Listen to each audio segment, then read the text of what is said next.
Believe in God, believe in SP motherfucking I. believe in that, for real. When you are the truth, you just keep on rising and rising. Before you know, them busters on the way down. I told you this, nigga. In business, the goal is for you to become independent and be the boss, take the responsibility, and also get the profit. I ain't got no motherfucking boss. SP motherfucking I. I told you this, nigga, 2 years ago, you was gonna get left. Oh my gosh, shout out to Lord Hybrid for the honey bun. Baby, cause tonight is my bingo night. Lord Hybrid.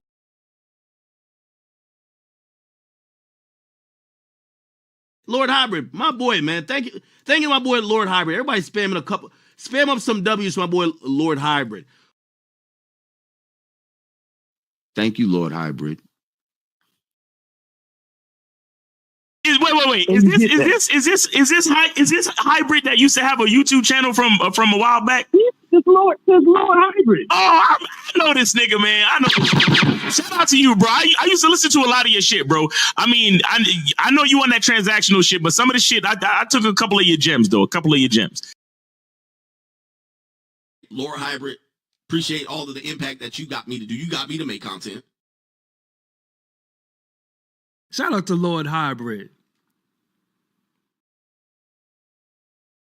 Lord Hybrid. Shout out to Lord Hybrid. Shout out to Lord Hybrid. I'm saying.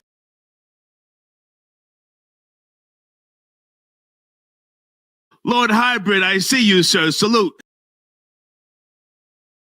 I'm getting money out here independently. I own my own brands 100%. And I bought the G-Wagon cash. Lord Hybrid. And the woman gonna know, okay, he got something. He pulled up in the G-Wagon. Yo, Lord Hybrid. My boy got them bands, bro.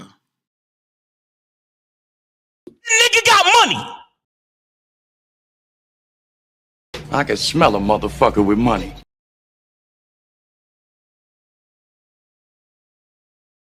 Lord Hybrid up in this bitch.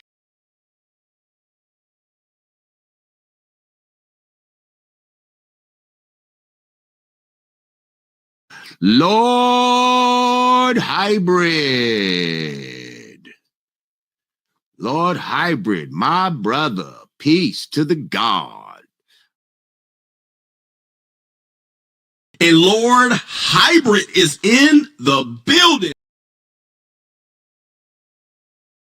We don't claim you. It's the boy Hybrid. You know how it go when they come to fucking hoe.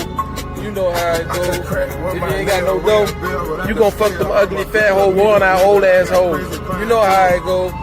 G-Wagon. I ain't even got to watch. I don't give a fuck. I got more than your pops and your granddaddy put together, motherfucker. Talking that shit, whatever, nigga. You ain't never gonna get your shit together, you little bitch ass nigga. Ain't nobody got more money than Lord Hybrid up in here?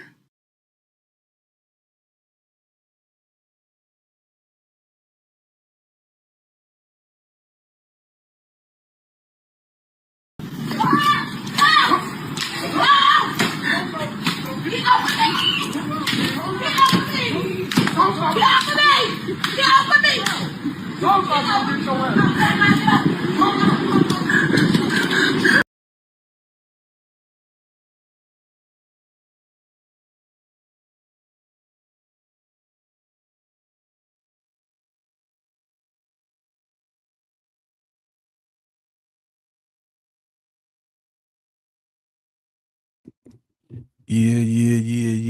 Your boy Lord Hybrid up in this bitch, man. Shout out to everybody up in the building, man. Shout out to y'all, man. Shout out. Appreciate y'all coming through to fuck with your boy Hybrid, man. And we just gonna get straight into it right now. Hold up. What we talking about? Shout out to everybody, though. Shout out to everybody out there live. And shout out to everybody that's gonna watch the replay. Shout out. So today we talking about tricked back into slavery. Damn. Niggas do be getting tricked back into slavery, you know what I'm saying?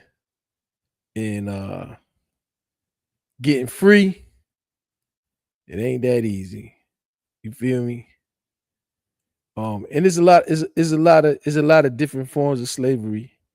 And that's the crazy part about it. Like, it's a lot of different forms of slavery. And I'm gonna start with how I got tricked up in slavery. Well, I'm actually not, but I could have.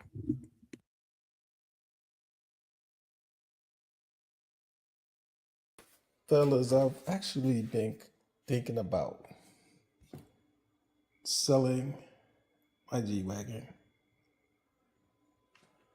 And I just kind of like question myself, like, why'd you get this thing? Why'd you plunk down well over $100,000 to get this thing? I mean, I could tell you that I first became aware of the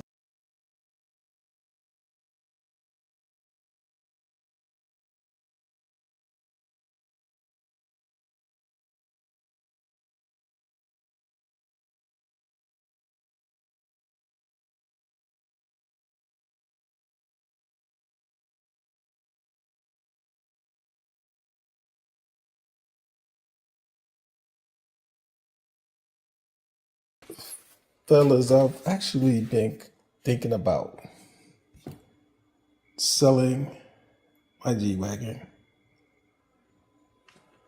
And I just kind of like question myself, like, why'd you get this thing? Why'd you plunk down well over $100,000 to get this thing? I mean, I could tell you that I first became aware of the G-Wagon because Busta Rhymes many years ago, probably like 20 years ago, I seen he had like a crazy colored G-Wagon. Yes, indeed. We call this one T2. We got the chrome grill. This is the platinum teeth for the truck. And I didn't know Mercedes made anything like that because I, used to seeing like S-classes and fancy cars, like that. Not something rugged like this. You know the boy Hybrid. I'm not riding stock, baby. But I didn't know Mercedes made anything rugged like this. So when I saw it, I was like, this is the coolest car in the world. Dang. And my big sister, she was always buying Mercedes cars. And she always wanted one of these, but she was never able to get one. She was always driving C-classes and stuff like that, but she could never get, she always said, I'm gonna get one of these, but I knew she wasn't. Well, I'm not saying I didn't know, I knew she wasn't. I'm saying she never did. But I don't know why I got this. So I had to think, like, why did I get this G-Wagon? And she like, I wanted, like, I took when I bought my wheels, I took the cover off and I wanted an exposed wheel, kind of like the Wranglers. So when I bought my custom wheels, I bought 5 of them. Then I had to get them to get a separate mount so that I could do this, because with the original mount, it was made for that case right there that I took off. Sometimes I miss that case, but mostly I don't. And but anyway, buying this, it kind of made me feel powerful. It kind of made me feel like I could actually get this. Like, most people can't get this. And I bought it cash And like I said, was able to customize it. I mean, this is the only customization, the wheels and the wheel on the back. It's the only customization, but I was just able to do it. It was like proving to yourself you could do something. It's like the first time I ever bench pressed 225. I seen people pressing with 2 plates and I didn't think I would ever be able to do it. Then I did it. For the first time I dunked the basketball. You know what I mean? It was like, I could do that. You know what I mean? So it was a powerful feeling. And I think I got it for that, to feel powerful, to feel like I could get anything I want, and then I did it. You know, proving to myself that like I am really well off. You know, not really well off in terms of I'm real well off, but I'm really well off, like proving to myself that I really did it. And so that was a part of it. It's like, I'm telling you, getting these expensive things is really a headache. I mean, it's just like getting this gold Cartier. And put the Cartier next to the Benz sign. Look at all that money. Look at that money, nigga! But having these expensive things, like the insurance is high, the maintenance is high, the taxes is high. Do you know I pay more property taxes on this car, this one car by itself, than I do my house? I pay more than my county for this thing than I do my house. And my house is worth a lot more than this. By thousands. By probably like 1,500, couple of thousand. This thing, my tax bill is over $5,000. My property tax bill. So if I want to put a tag on this, they want $5,000. I don't know if it's a luxury tax. I don't know what it is. I know I get a little bit higher rate because my business owns this. So I think they charge me 20% or 15%, some percent more just because my business owns it. But these things that people with money buy to prove to themselves that they're rich, or to make themselves feel powerful or important or better than other people. And there's slight aspects of all of those wrapped up in why I did this. They're not good purchases usually. This is not a good purchase. I already got 2 cars, 2 great cars. Don't need this car. But I think I just wanted to prove to myself that I really am successful. And I wanted to put myself, I guess, above my peers. Like, my friends can't afford these for various reasons. Mostly they don't make enough money. So we do all these things to prove something to ourselves and to be seen by others in a different light. And that had a lot to do with this. I wanted to even show my sister, like, you can't get this. Because we don't have the best relationship, so it's kind of like a stunt, like, when you gonna get the one you said you was gonna get. I never told you I was gonna get one, I just popped up with it. You know, so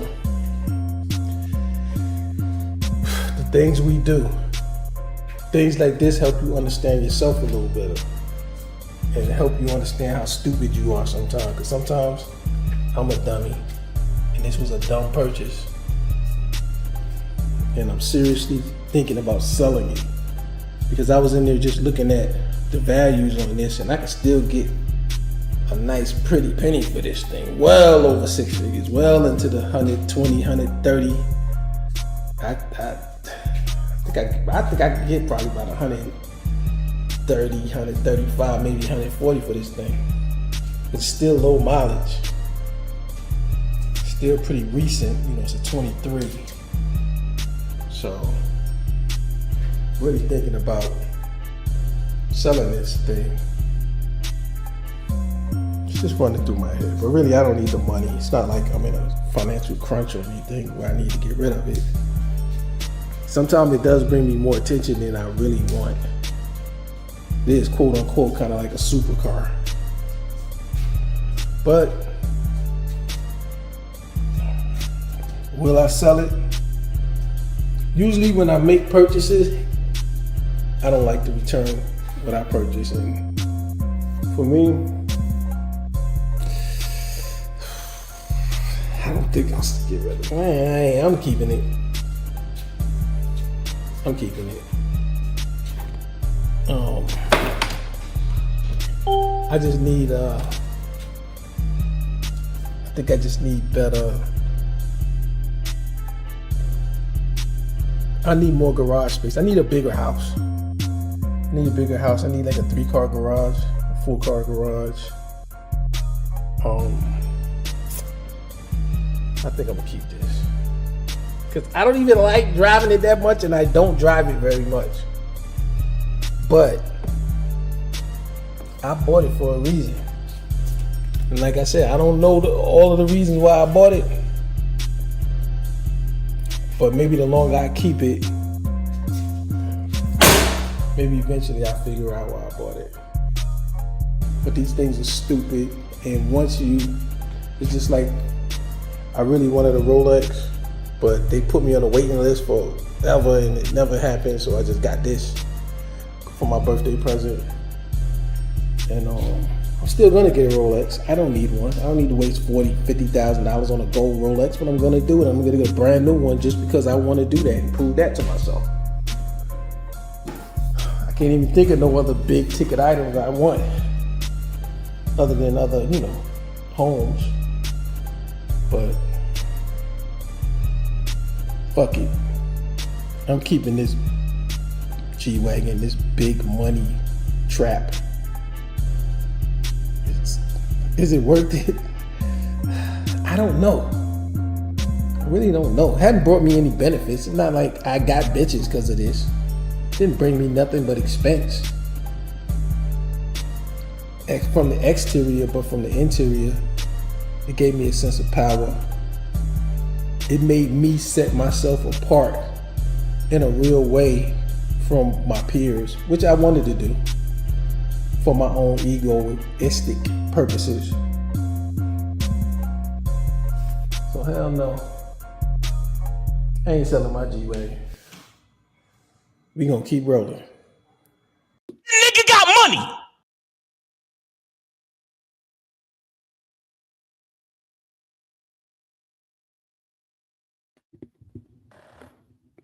Tricked back into slavery.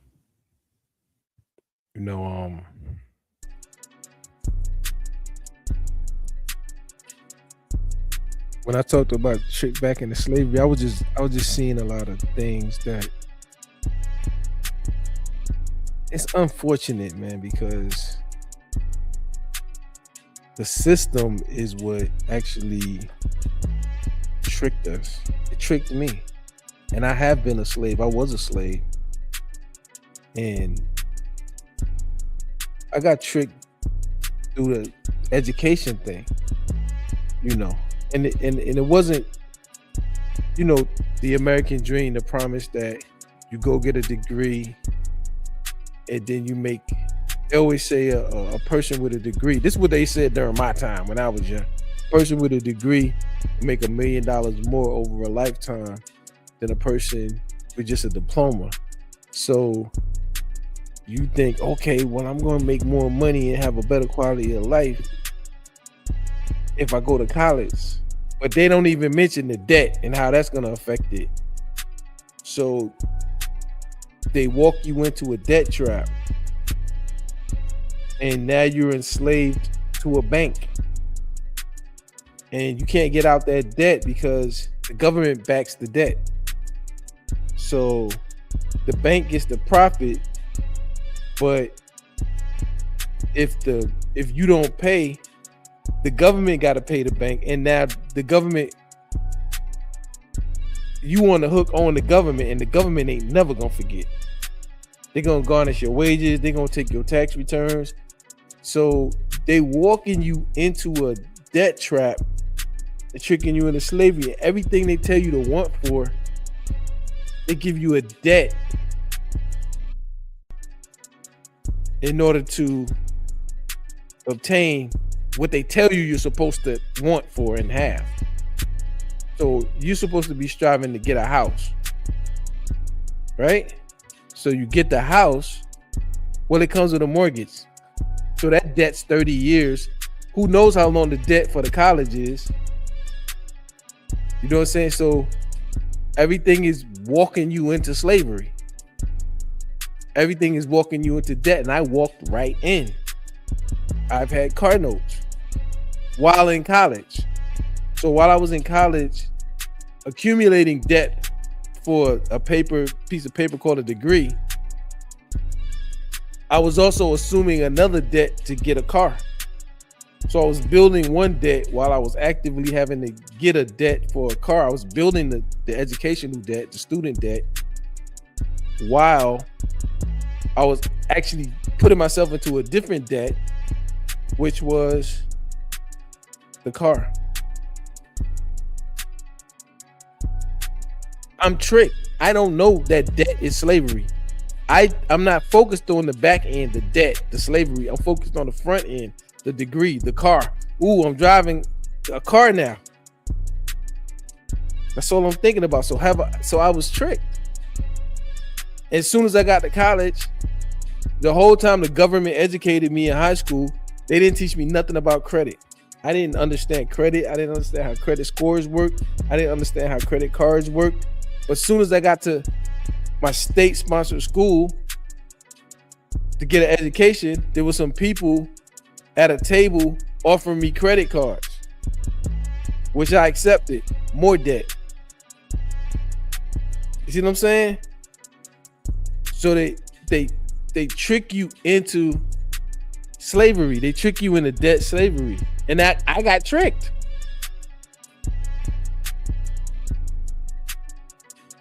Shout out to my man Anthony. And he said, I know so many college grads with 20-year-old student loans. I was one of them till recently. And I agree. Personal debt is slavery, but business debt is smart. Yeah, man. See, if you go, I don't know what they teach in private school because I've never been to a private school, but I know in public school, they didn't teach me how to open a bank account. They didn't teach me how to write a check. My grandma taught me how to write a check. They didn't teach me about credit. The stuff that I deal with on a daily basis, I was taught nothing about. I learned social studies, algebra, trigonometry, algebra 2, all that. I learned all that. History. I learned everything except for how to function in this current society. And I did learn that I need to go to college because I'm quote unquote smart. And they walked me into the largest debt for most of my adult life. Now, the largest debt I got recently was for my house. But by the time I got there, I had re-educated myself on business to where I increased my income. So the largest debt that I actually got myself into, which most people spend a lifetime trying to pay off, was my mortgage. But by the time I got a mortgage, I was well into my 40s. I had a high income and I was able to pay off my mortgage within 3 years. So by that time I had self-educated. But everything they tell you to want for comes with a debt. And they're tricking you into slavery. They're tricking us into slavery. I got tricked into slavery. I just paid off my student loans right before I paid off my house. So I paid off my house in 2023. So I probably paid off my student loans in 2023. So in 2023, I was 49 years old. So that means I've been paying since I was 24. So I paid on student debt for 25 years on and off. You know, I went into deferment, default, and all that shit. But I was able to finally get my stuff together and get it out of default and I kept paying it. So even before I paid off my house, I paid that student debt off. And at the time that I paid off that student debt, when I left college at the age of 24, I owed around $40,000.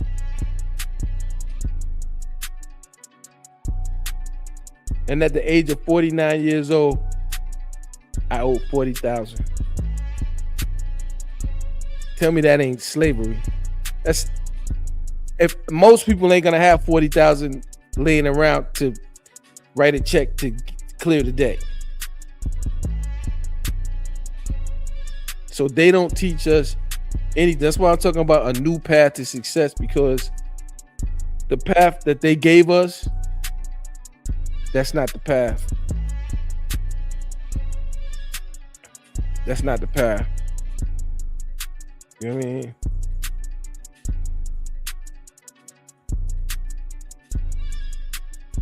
Hold up. Let me see.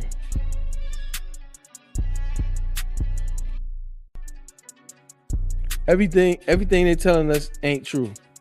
Everything we know, it's like it's bad because everything we know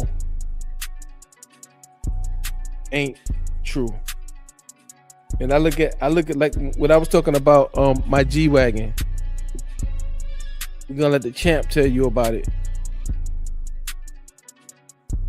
You don't need all that stuff.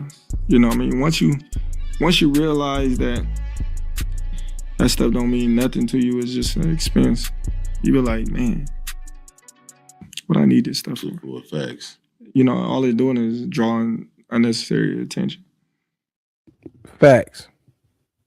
And when I'm in that G-Wagon, you know, don't you know that in a lot of places, thank God I haven't experienced this, but in many places, people that they see with nice cars and nice jewelry, nice expensive watches and stuff, people follow them home and rob them, and in some cases kill them.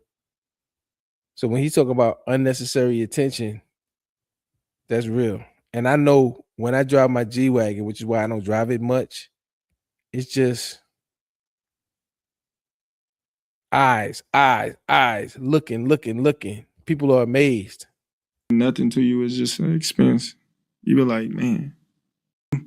Once you realize that stuff don't mean nothing to you, it's just an expense, you be like, man, what I need this stuff for? What facts?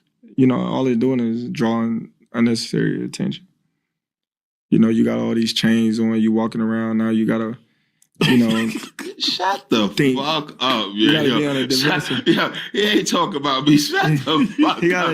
gotta be on defense. Damn, Jay. You gotta be on defense. You gotta be like when you flexing.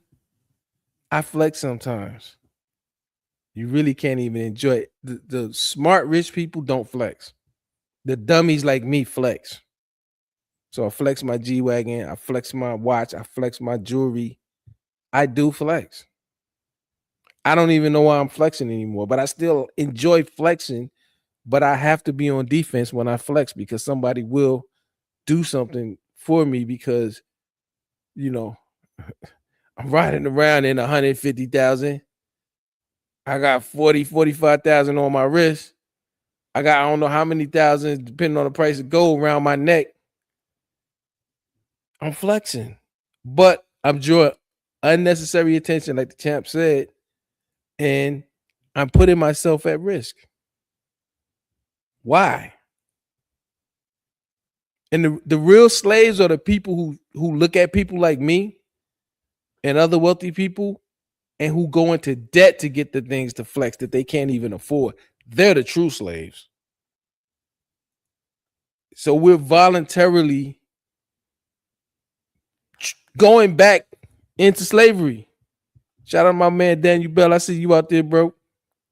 Thank you for being out here, bro. And the price tag is not the only thing that comes with this. Like a G-Wagon. You have ever wanted to know how much it costs to maintain a G-Wagon? I will tell you because I just got back from a dealership. So today I got an oil change and they have an A service or a B service. I did the A. A service is oil change, filter, they check all your fluids and then they just check like if you need brakes and stuff like that. So that came to a total of $364. And they recommend you get your oil changed once a year or every 10,000 miles. And they checked my tires. They didn't even need to be rotated. So it's a good thing I didn't get the B service. They did say that I need new rotors and brakes in like a little bit. Not quite yet, but soon. New rotors and brakes cost, the front brakes and rotors cost $4,959. And then the back rotors and brakes cost $3,284 for a grand total of, labor $479, parts $7,764 for a total of $8,697. And I think that's because she got a G63, which is the AMG, the souped up one with the big brakes and the super horsepower. Same engine as I got in my 550, but I think mine might cost less, but maybe hers costs $8,600. Look, just imagine it costs $8,600 just to change your damn brakes. That's how hard niggas want to flex. $8,600 for some brakes, bro. When you could get on a normal car for maybe like $850. I don't know. That's a lot of money. You know what I'm saying? And just if you have a G-Wagon, which is why I bought the 550, because the 550 is way more reliable than the AMG. If you ever buy a Mercedes, don't get a fucking AMG. The regular base versions look just as good as the AMGs.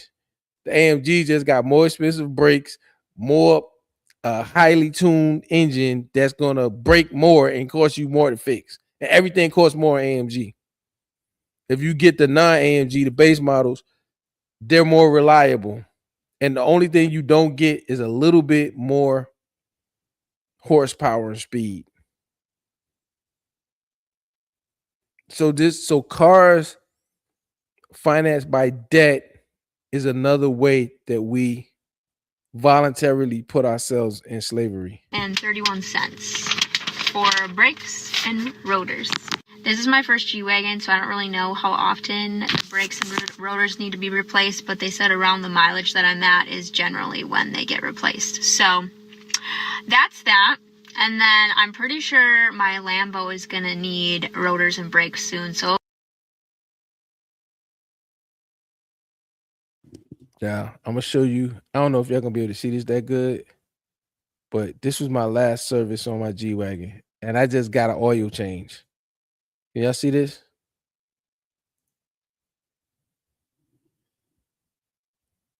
So I got this last year on September the 12th, 25. All I got was, the standard service, oil change, fluids checked, replace your windshield wipers. And for me, because I'm driving a G-Wagon, that costs $841.29.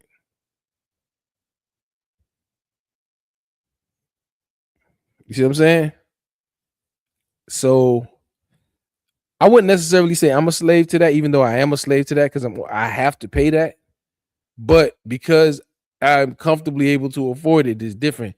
But there's people who buy these things. Maybe they're making 100,000, 120,000. I'm successful now. Let me go out and finance a G-Wagon.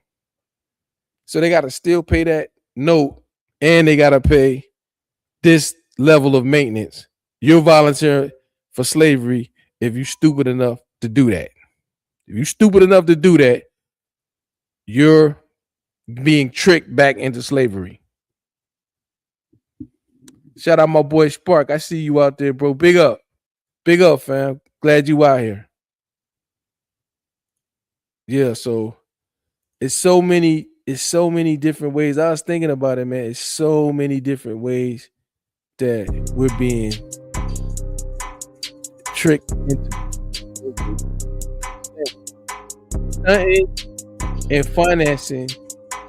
Like financing, period, is a way into slavery. It's financing meaning debt, getting something on credit, assuming debt in order to get something that you want or think you need. That's definitely a way back into slavery. So for me, I'm not in debt, but I'm still purchasing things that I don't fucking need. And I'm gonna tell you another way. Many of us are getting back into slavery. Y'all, I think a lot of people heard about this right here. Mr. Gathwright's age, and based on Mr. Gathwright's age, physical abilities, things like that, do you think that the prison would benefit from him in a work capacity if he were sentenced to life without parole? I say yes. With my experience, not only just in classification, but as former warden and even as a jail administrator, he's someone that's young, he's healthy. In reality, we need that labor, we need that sweat equity, and we will put him out there to work because we do have an aging prison population, jail administration, we have that. So we put these young individuals to work and get some sweat equity out of them since they are young and actually can do the work. And I know we talk about life without parole and death row, but for our jurors' education, in Florida, what does a life sentence without parole mean? A life sentence in the Florida Department of Corrections means from the minute they're brought in, they're assigned an inmate number. He will be assigned an inmate number, and when he dies and leaves in a body bag, he will still have that inmate number. An inmate serving life will never, ever get out. There is no parole in the state of Florida, and they're not ever allowed outside the razor wire and the fence of a secured facility. So the You see that nigga? Look at him.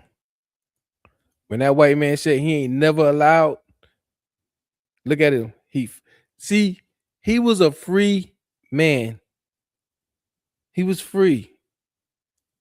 But he went out there and he did something stupid without thinking. And now after this man done said this shit, and they're not ever. You could tell this nigga's finally thinking.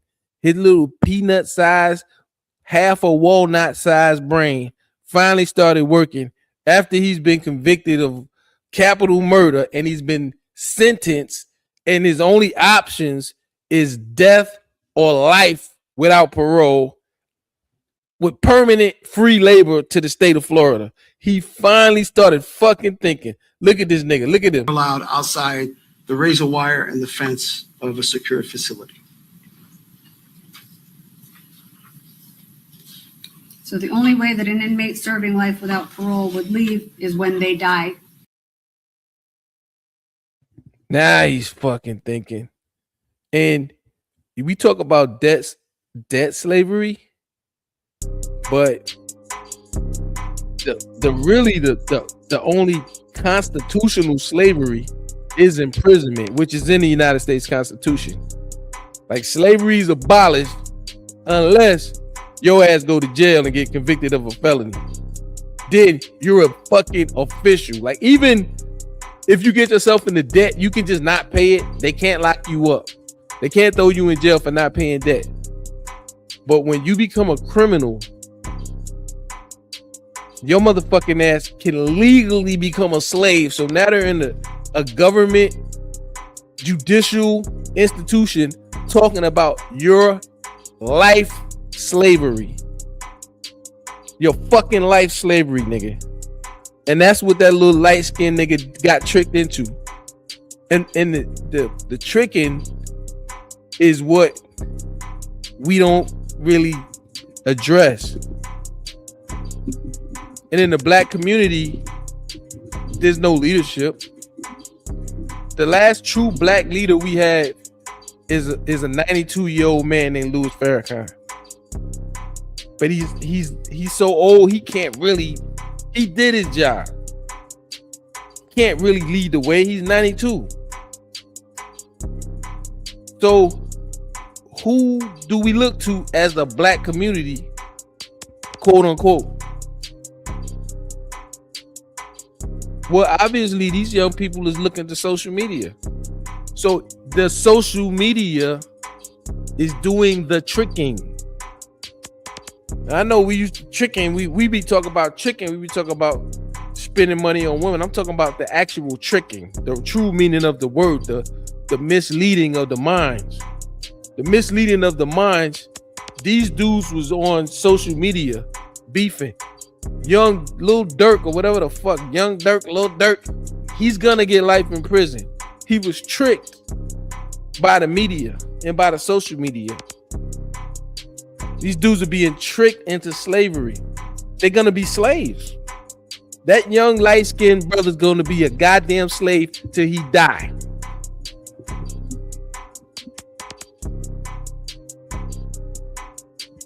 Circadian Rhythm say that the light bulb finally came on and he is seeing all that he gonna miss out on down the line and realize he fucked up big time. Yeah. Cause now there's a man sitting up there, there's a white man sitting there talking about your sweat equity for the rest of your natural life. All of your efforts will go towards the benefit of that prison.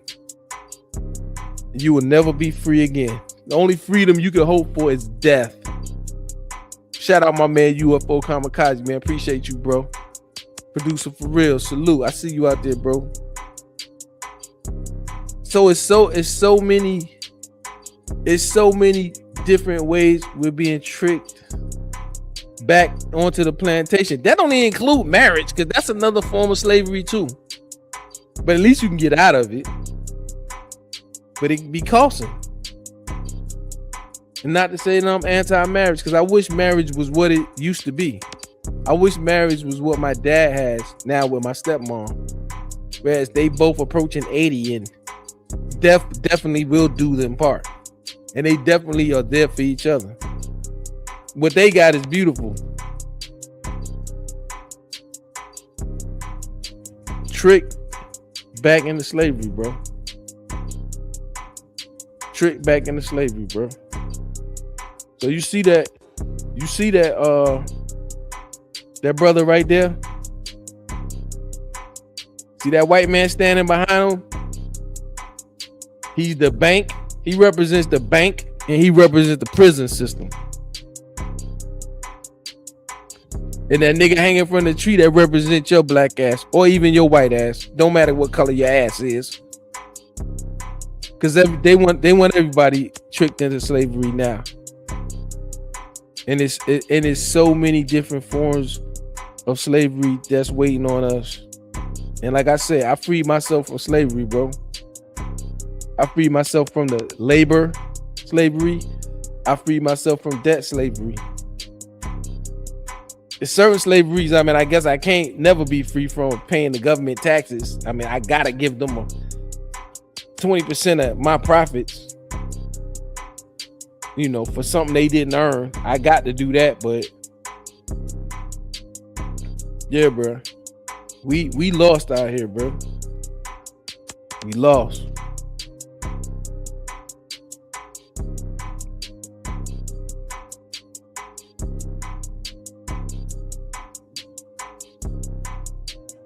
One of these calls. Let's get right to it. Let's go.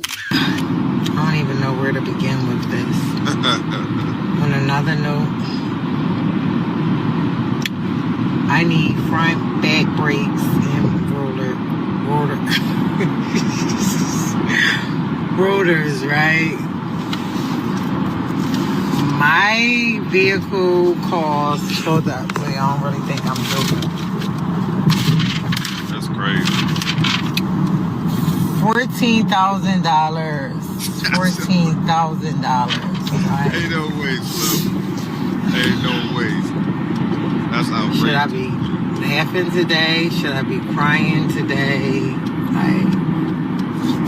Ain't no. See, if you got to make a cope video about the G-Wagon maintenance expenses, you should not be in the G-Wagon. Maybe you could still be in the Benz. Maybe you could just get an E-Class. The G-Wagon is the flagship of a luxury brand. You know, like the flagship of the the fucking Toyotas is a fucking Camry or some shit. I don't know, a goddamn 4Runner or something. But you went to a luxury brand and you went to the fucking top.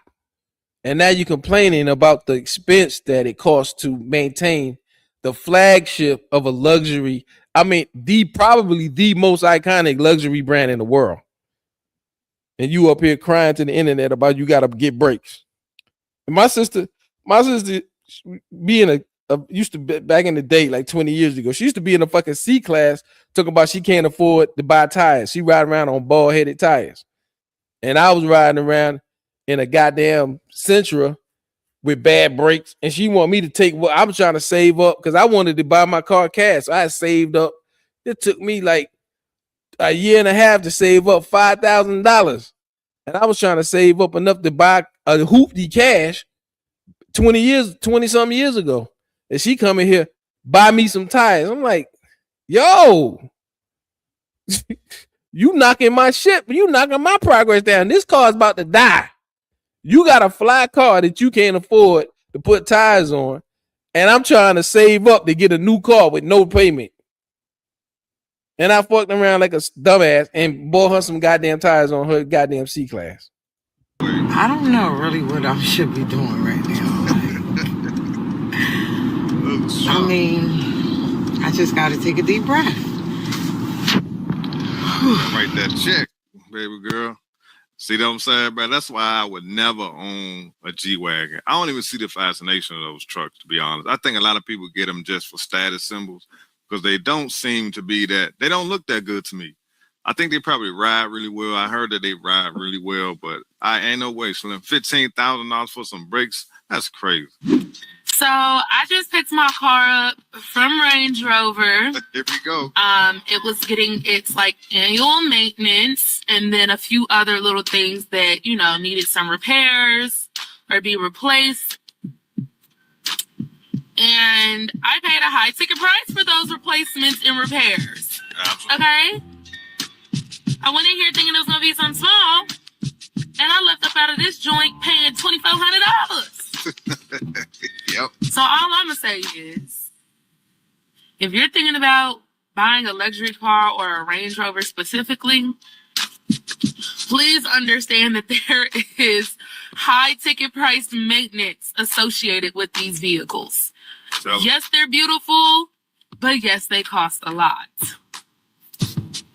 Keep that in mind. Keep that in mind. That's all I'm saying. I mean, luxury anything, whether it be clothing, whether it be vehicles, anything you could think that's technically luxury, it's for successful people. It's for people with money. Don't rob your future to fake like you can afford luxury when you can't. people know this, but they still buy them. And a lot of people buy used ones. That's the number one mistake. I would never buy a used Range Rover. How much 100% facts. money you would need to be making a year in order to comfortably afford a 2026 Lexus RX 500H? Here we go, guys. Let's find out. This is a 2026 Lexus RX 500H F Sport Performance all-wheel drive. It has a starting price of $66,200. Then there's a delivery fee for $1,450. And then there are manufacturer add-ons that come out to a total of $8,054. And then if you add an 8% sales tax, that's another $6,056.32 that's added on for sales tax as well, which would bring the total price to $81,760.32 for this RX 500H. That's crazy. You see how quick the price jumps up when you start adding in the sales tax and all that? See, that's the stuff people do not consider right there. Now, let's say you finance that total $81,760.32 with $0 down for 72 months, which is a total of 6 years, with an 8% interest rate. Your monthly car payment would be $1,433.52 a month. And during those 6 years that you're financing, you would pay a total of $21,453.36 in interest. Now, of course, in order to see how much you need to make in order to comfortably afford this vehicle, you can't just look at the monthly payment alone. We have to look at the other monthly expenses. For car insurance, you would be looking at about $227.08 a month on average. For your monthly gas costs, you'd be looking at about $316.67. And for your monthly maintenance, you would be looking at somewhere around $175 a month if you were to divide that evenly across all months. And that's the one thing people always forget about. Gas, maintenance, maintaining these expensive cars.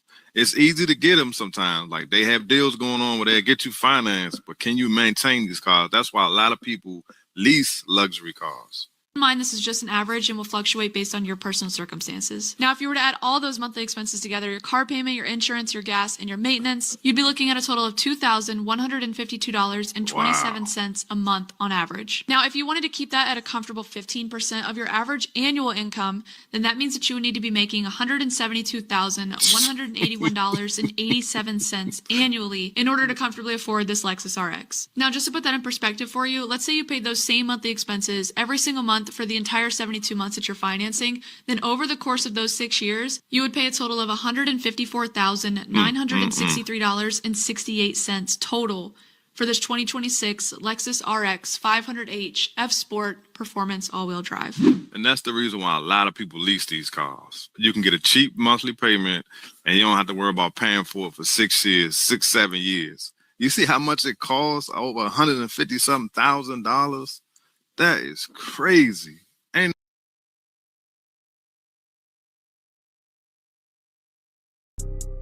that's the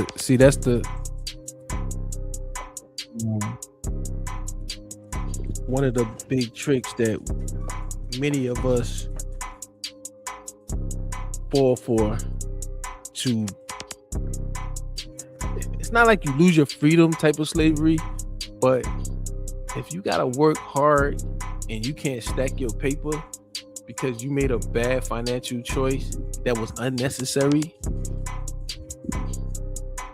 you made yourself a slave to a contract to have access to something that you don't need. Nobody needs a G-Wagon. It's a military vehicle. It's an extreme luxury vehicle. Nobody needs a Range Rover. Everybody can drive a Toyota, a Ford, a Volkswagen, a Chevy, a Nissan. They're good cars. Anybody can drive them, but even me, like I said, me paying over $5,000 just to get a tag when I could be driving I got another Honda Pilot out there that's perfectly fine. That's probably like $700 a year. But to look cool and the look of status, I'm paying $5,000 for another vehicle. So technically I'm a slave to that, but I can afford it comfortably because I'm debt free and I have a high income. But the people who don't have that, who have enough income to barely sustain that, and then they're not able to invest and save for the future, they're really slaves to bad financial decisions. So when we talking about trick back into slavery, that's a big part of that. Us trying to, like, for me, fortunately, I was grounded before. I saw those things. I can't say I didn't lust for those things. I did lust to have fine cars and fine women and to live a high quality of life that might be considered luxury, but I wasn't tricked enough to overextend myself before I could afford to live that life. So because I didn't overextend myself before I could afford to live that life, I was able to attain that life and really afford it and really be comfortable with it. So, but still, I gotta pay $5,000 a month to drive $5,000 a year to get a tag on the goddamn G-Wagon.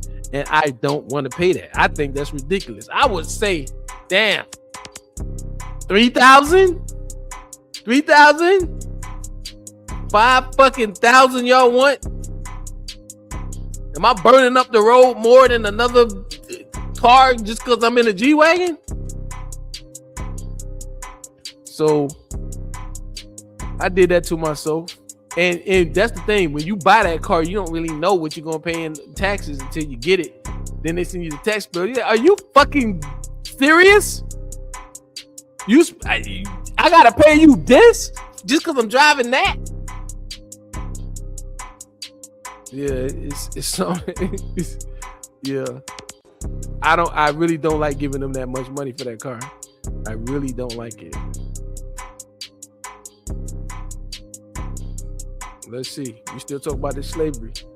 You still talking about this self-imposed slavery? Now,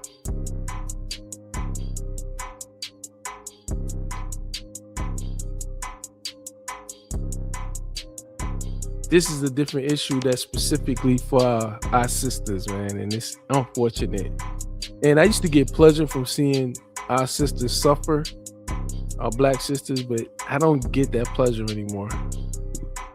I feel sorry for them While now. the country's overall unemployment rate fell to 4.4%, it rose to 7.3% among black women. Some economists say the proliferation of artificial intelligence and the elimination of DEI programs have negatively impacted black women. Then there's the cuts to government jobs where black women are represented at twice the rate as in the private sector. To get to a point where you made a great salary, made six figures, and to have that ripped from you, and not because you didn't do the job well, is painful. More than 300,000 black women have lost or left their jobs in the first half of 2025. About 69% of black mothers are breadwinners in their household.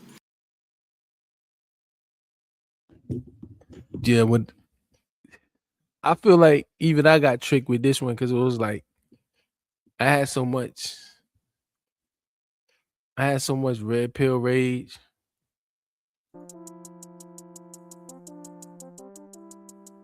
I had so much red pill rage against the sisters because of my experiences with them. And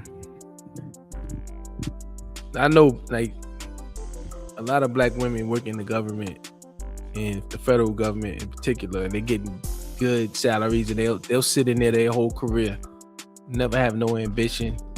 So they go to school, get their degree, and go work for the government, doing an easy job with a good pension that mostly they can't even get fired from. So when Trump came in slashing them, I was kind of in a negative way happy to see them get slashed, because I personally felt like they really weren't worth the money, and in the private sector they didn't have any type of skills that was of value. But when I zoom out and I look at it, it's really just dumping hardship, because they could take some billions away from these black women that's working. Well, it's not like they're giving it back to us. You know, at first Trump was talking about a dividend, like he was going to give us the money that Doge. Remember Doge? Where's Doge? There's no more Doge. So where's that money going? It's going overseas to fight these wars on behalf of another country, and giving them money to buy our weapons. So you're going to take money. What would I prefer?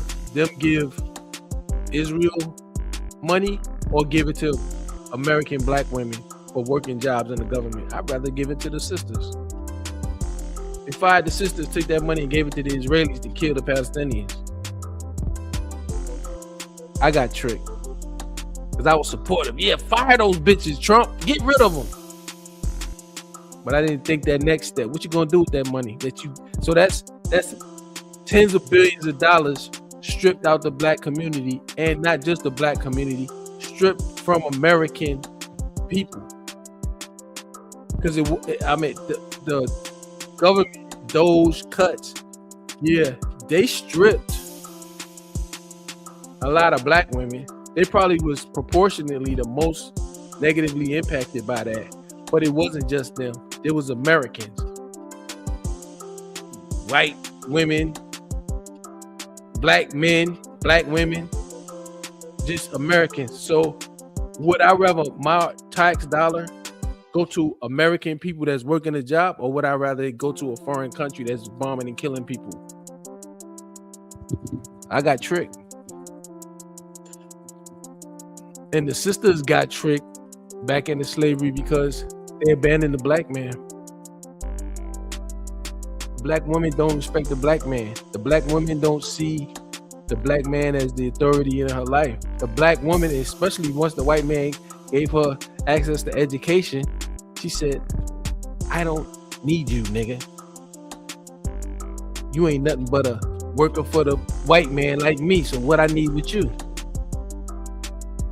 I'd rather put you on child support and take your money and get this check from the white man. You ain't got nothing, black man. I don't need you. So yeah, I got tricked, but she really got tricked because now the white man done pulled the goddamn rug up from under her ass. Trump talking about cutting all them welfare benefits, and we be the black man. I see brothers on the internet cheering for that shit.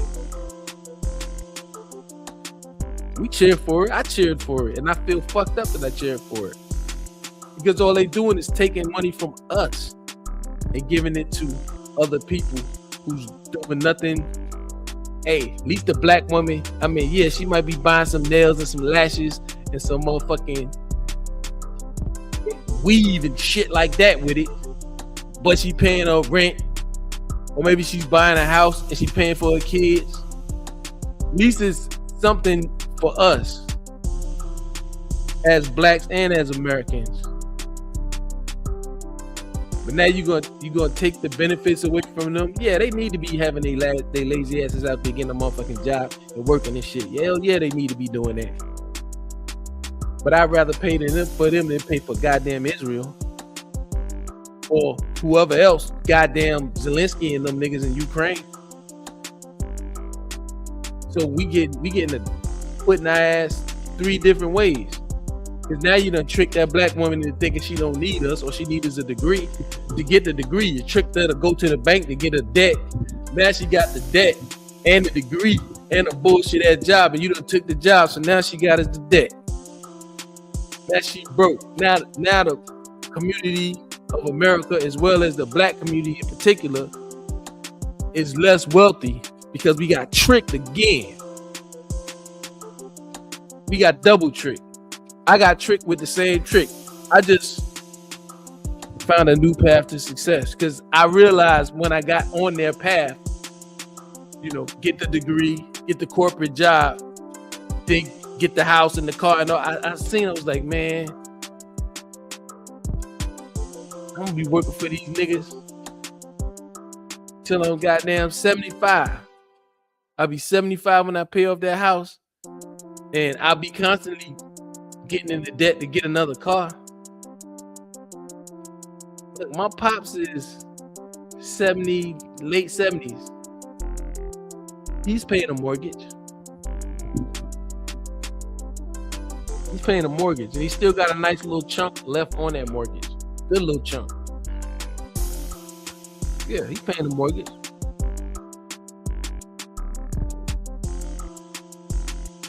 So fortunately, I got my hands on some information, and I started reading and educating myself and re-educating myself so that I could devise my own plan and my own path. I could get off the path. It's just like everything is it's like health insurance. They tell you to pay. Look, if I don't have health insurance, if I get health insurance, I'm going to pay minimum $1,600 a month for some health insurance. Then I'm gonna go to a doctor, and that doctor's that's the path that they set for me. Get health insurance, then go to the doctor, and the doctor's gonna give me a pill for whatever I got, and he's gonna tell me, take this pill for the rest of your life. Pay those guys, pay the pharmaceuticals industry, pay them, because I ain't think of my own path.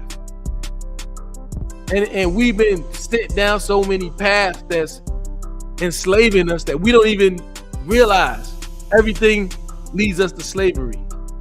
Because anytime you gotta constantly come out your pocket and give the fruit of your labor to another man, that's in slavery. The only difference between our slavery and chattel slavery was we didn't get to even be a part of the transaction.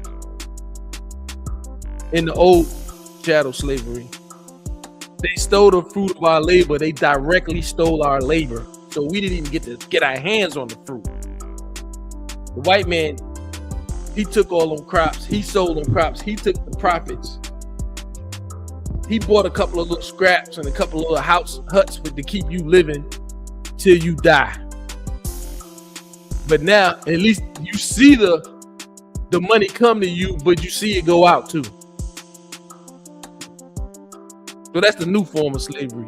And if you accept a path, it's everything about us is enslaving us. I told you, I took my 401k money and used that money to start my business and made millions of dollars. But you're told go work a job and give 6% to that Fink dude, BlackRock and all of them. So of everybody that's working in America, that's making a salary, you kicking up 6% to this guy, and he's getting richer and richer, and everything he's investing in is fucking you up. He's the one investing the money that you working for in your job to put in AI to take your goddamn job. And you don't realize that you don't have to pay that nigga.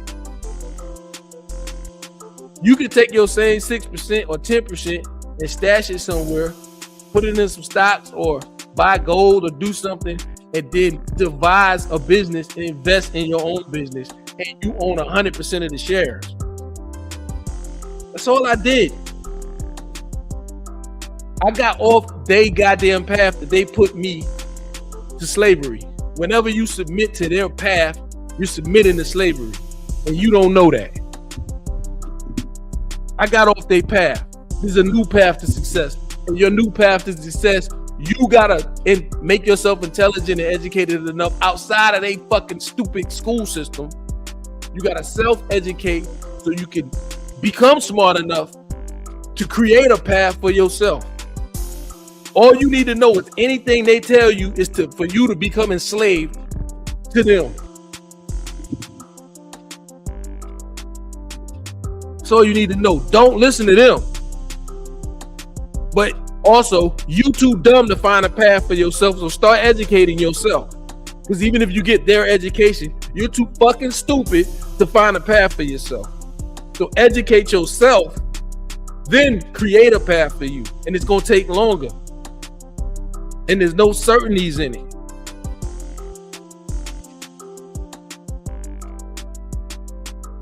And those black women said we don't need husbands. The most secure thing that any woman, and especially a black woman, can ever have is a husband. Because that degree don't love you, and that job doesn't love you, and that government job, well, politics is subject to politics. So when Clinton was the president, you was good, but here come Trump, you ain't good no more. There's no love in that. But when you have a husband, you have a motherfucker that's obligated to you. Not saying he won't divorce you, but it's damn near 80% of the women that's leaving the men, not the men leaving the women. Most men won't leave, especially if they got kids. All you got to do is respect them. But you replace us with a degree and a job. And you're learning that a degree and a job still don't add up to a black man. So that you don't need no man. No, you do need a man. You need one. You got tricked back into slavery. See, because you could have been at home. You could have been a stay-at-home wife. You wouldn't even need to work. Somebody tricked you into getting debt for education and getting a job. Work, slavery. Job is work. Work is slavery. You got tricked back onto the plantation. You could have been at home raising a man's kids and let him go out there and fight the world. You got tricked back onto the plantation system. You got tricked back into slavery. And now you done did us so dirty, the dudes don't even like, hey, all right, we done accepted that you left. We done accepted that you left, sister. I don't need nobody to cook for me. I don't need nobody to rub my back. I don't need nobody to clean my house. Because I make enough money now, I can hire a maid. I can cook for myself. I can go to a massage place and get a massage. You trick yourself back into a lifetime of work. And now that they get rid of you, the AI is coming in, and plus the efficiency is increasing. You done trick yourself back in the plantation, and your wage is going down now because of all those factors. You're tricked back onto the plantation. And you did it to yourself by listening to them. It's a lot of brothers waking up. Shout out to this man right here, Timothy Ward. Shout out to him. I quit my job at the end of last. Now this brother in his mid-40s and he done quit his job. Shout out to him. Let's hear what he's talking about. What I'm doing is I quit my job at the end of last month because it was too stressful, way too much work. I ain't trying to be around them people. I quit my job and I'm going to take some of the money that I saved, not the money I invested, some of the money I saved, and I'm going to travel. I'm going to go see, friends that I don't get a chance to see a lot. I'm going to do some of the things I didn't get a chance to do when I was working straight, And also, another thing I'm going to do is I'm going to really get serious about this content creation, which is something I love to do. And I am going to find a way to grow that into a business that makes me the same and then more than what I would have made if I stayed at my current job, my former current job. And I think that is a mindset that more and more people are starting to adopt, because I think more and more people are just starting to see that, like, this idea of working for 50, 60 years. Hang on one second. Hey, how you doing? Come on, girl.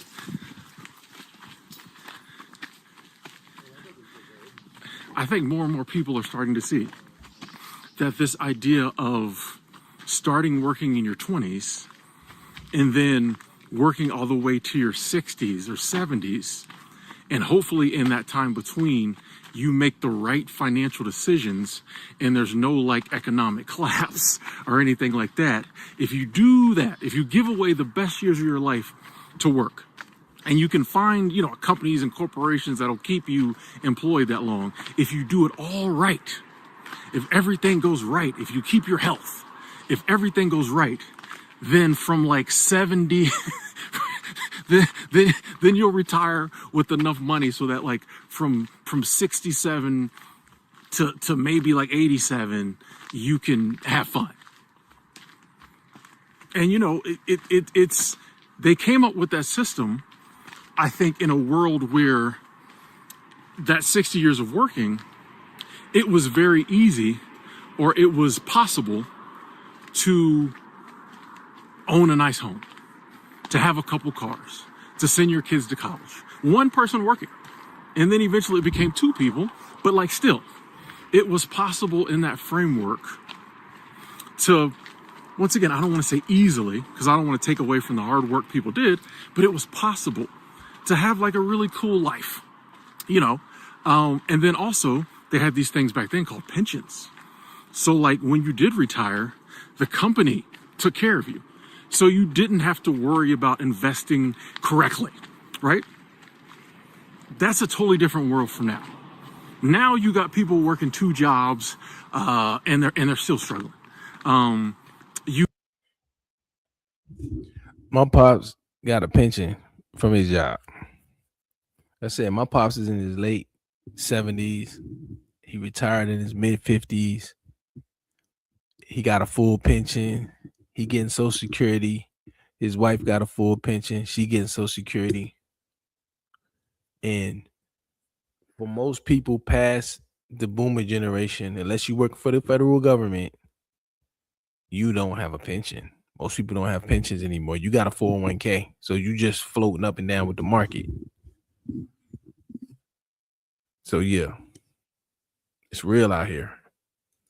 You got very little loyalty from companies and corporations. Health insurance is crap. That was another thing back in the day. People had decent health insurance. It didn't cost so much to stay healthy. You know, there's no such thing as pensions. They quietly replaced it with something called like a 401k and made us think that that was equal, the same. It's totally not. If you don't know the difference, look it up. It's crazy. The world has totally changed. And I think more and more people are starting to see that. And they're starting to see that, like, the ideal they sold of like security, like the secure route is to work for 60 years and then retire with a bunch of money, doesn't really work for most people. You know what I mean? You know, we're seeing more and more people in past retirement age still working. And I don't think all these people just were out here making horrible financial decisions. Like, things happen, right? The whole concept of retirement was a bad idea from the beginning.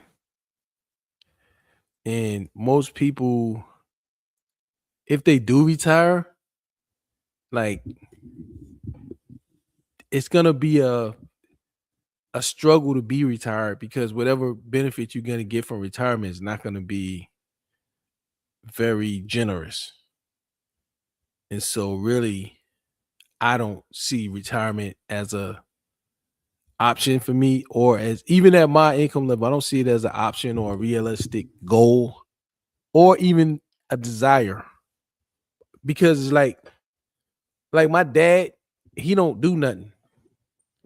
He retired and now he just sit in his little room and watch TV. And he been doing that for like 15 years. And I don't want to do that. And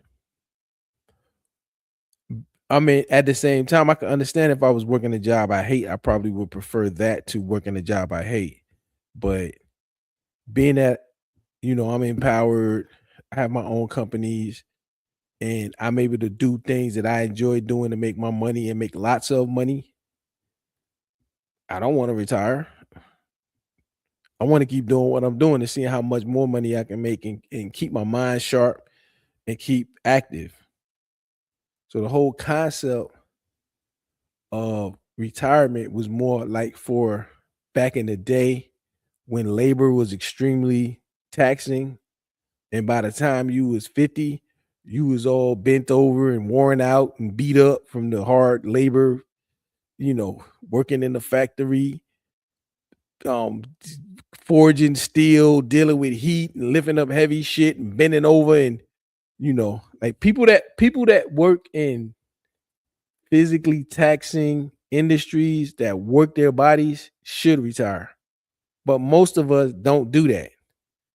Most of us ain't working on the oil rig where you got to screw the thing down and goddamn crude spilling on you and you breathing hot shit and you fucking welding and picking up fucking, you know what I mean? Shit like that. Like most of us is corporate now. A corporate motherfucker, why retire?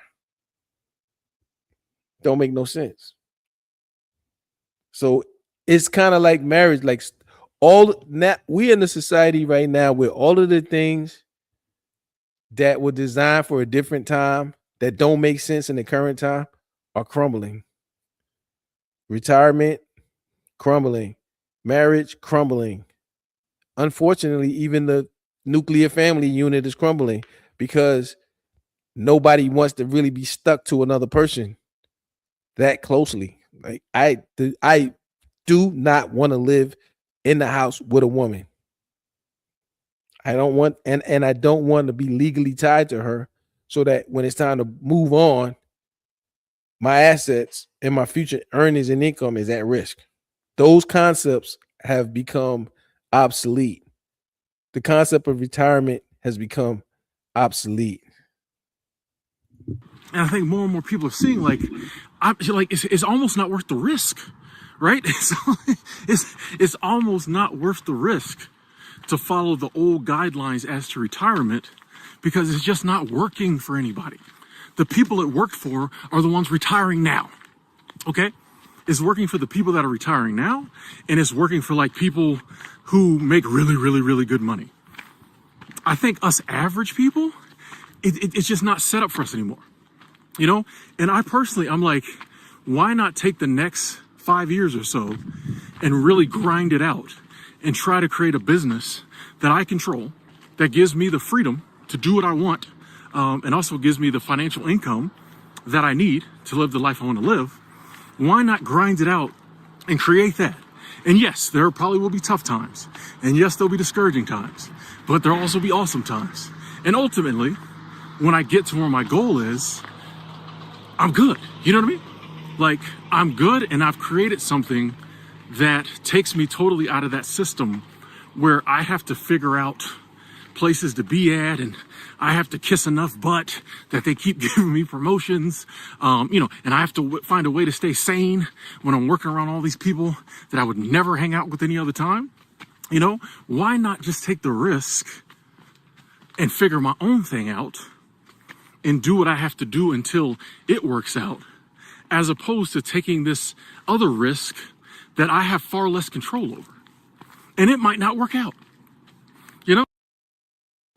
I had one of my homeboys come over here today, and you know, he had told me that he was taking a leave. He was taking a leave because of mental distress and overworked and everything. And when I was talking to him today, he don't have no options. He don't have no, I mean, he understands. I mean, he kind of feels refreshed, and I think he's going to get 3 to 4 weeks off unpaid, but he knows he has to go back. So he's interviewing for other jobs, but he's kind of taking a mental health break, but he cannot continue to survive without going back to work, which is the case for most people in the world, especially men.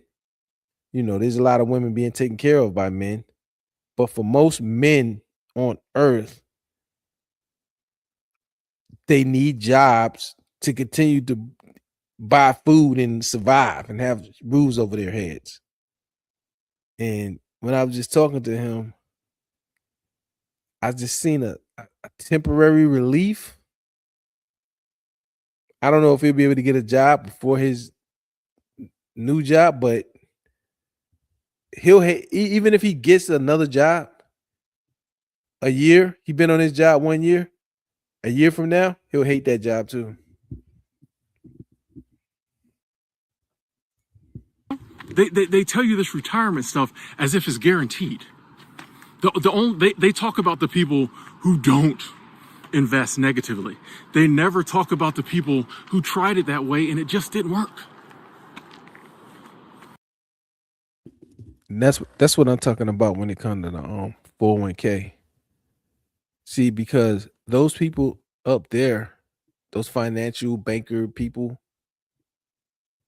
they depend on you to continue to give them the fruits of your labor. They depend on you. So they're the marketing, like he said, is, well, if you don't give us your money, you won't be able to retire. If you don't give us your money, you know, you're going to be broke when you're old. If you don't give us your money, you know, but he's right.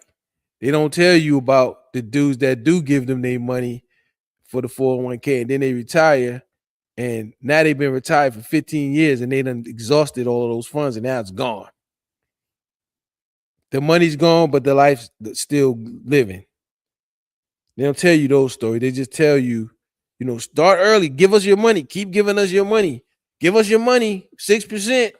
They're matching you, get that, give us money. But they don't tell you when it doesn't work, and they don't tell you, well, there's other options to not giving us your money. If you educate your mind to be able to give yourself that money, you can build something for yourself that far exceeds what we'll ever give you.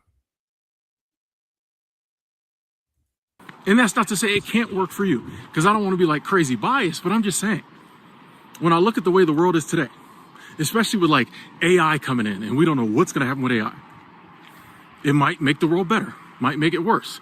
I kind of think it'll be about the same, but we don't know what it's going to do for work. It seems crazy to me to continue down a path that already isn't working for most of us, and there's no guarantee it will work. And then also we got this other, entity coming in that's totally going to shake up work. And we've already seen that so many of these companies are so quick to jump on the AI bandwagon and get us humans up out of there. I think now is the time to start. And I'm not saying, I know I'm blessed to like have no responsibilities in life. So I can quit a job and just, try to figure something out. I know a lot of y'all a lot of people can't do that. Y'all got responsibilities. Y'all trying to raise a family. Y'all got mortgages. I totally understand. But I think now is the time to see that whole family thing. And it's unfortunate because I don't want to misrepresent what a family is and that discourage families, because we need families and we need people to reproduce. And the best thing for those children is to be within a family. But at the same time, my buddy Chris, he told me I'm gonna die in debt. I know it. Chris is younger than me. He was like maybe a couple of years younger than me. But he has a family. He has a big mortgage. He makes low six figures. He has car notes, and now he has children, and he's able to work enough to pay his bills. And now his children are getting to college age. So that's another slavery system that he walked into, because when you have a family, you have to house them. So there's debt. He needs a mortgage to buy a house, and he upgraded his house. He had a modest house. He got a bigger, nicer house. More debt. Cars, debt. Wife car, debt. Kids cost a lot of money. Credit card debts. He told me about his credit card debts. So that's another form of slavery that we walk into, that we're tricked into, because we're thinking we're just supposed to do this. You're supposed to get the house and get the wife and get the kids, but nobody really focuses on the debts, and nobody says, hey, there's another path. The path you set me on is going to put me in debt. There's other paths. And there's a lot of people saying a lot of things, and you got to be careful about who you listen to on the internet. Lord Hybrid is right. So, for example, I was listening to this. Like I said, even if I post something that I disagree with the person, doesn't mean I'm trying to diss the person, because it's not even about the person, it's about the message. I want you to think about this. You're moving back into your mother's house. Hold this L. Your mother did you wrong, bruh. Your mother f***ed your life up. She moves into your house. You don't move back into her house, you nigga. What's wrong with you, men? You Jiffy Lube, low frequency, underachieving. What? You don't move back to your mama's house, you nigga. What's wrong with you? You crazy, nigga. I ain't never gonna ever talk about no like this. You are crazy. These men are, you guys want to live off of women, and then when that fails, you move back into your mama's house. That's number one. Number two, my mama is not moving in with me either. So let's just start right there. But what's wrong with you men co-signing this plantation? You don't move back into your mama's house. This is insanity. Who's falling for this? Who's starting this? Moving back to your mama's house at any age is failure. That's failure. You failed in life. What the fuck you know about what I need on my mind, motherfucker?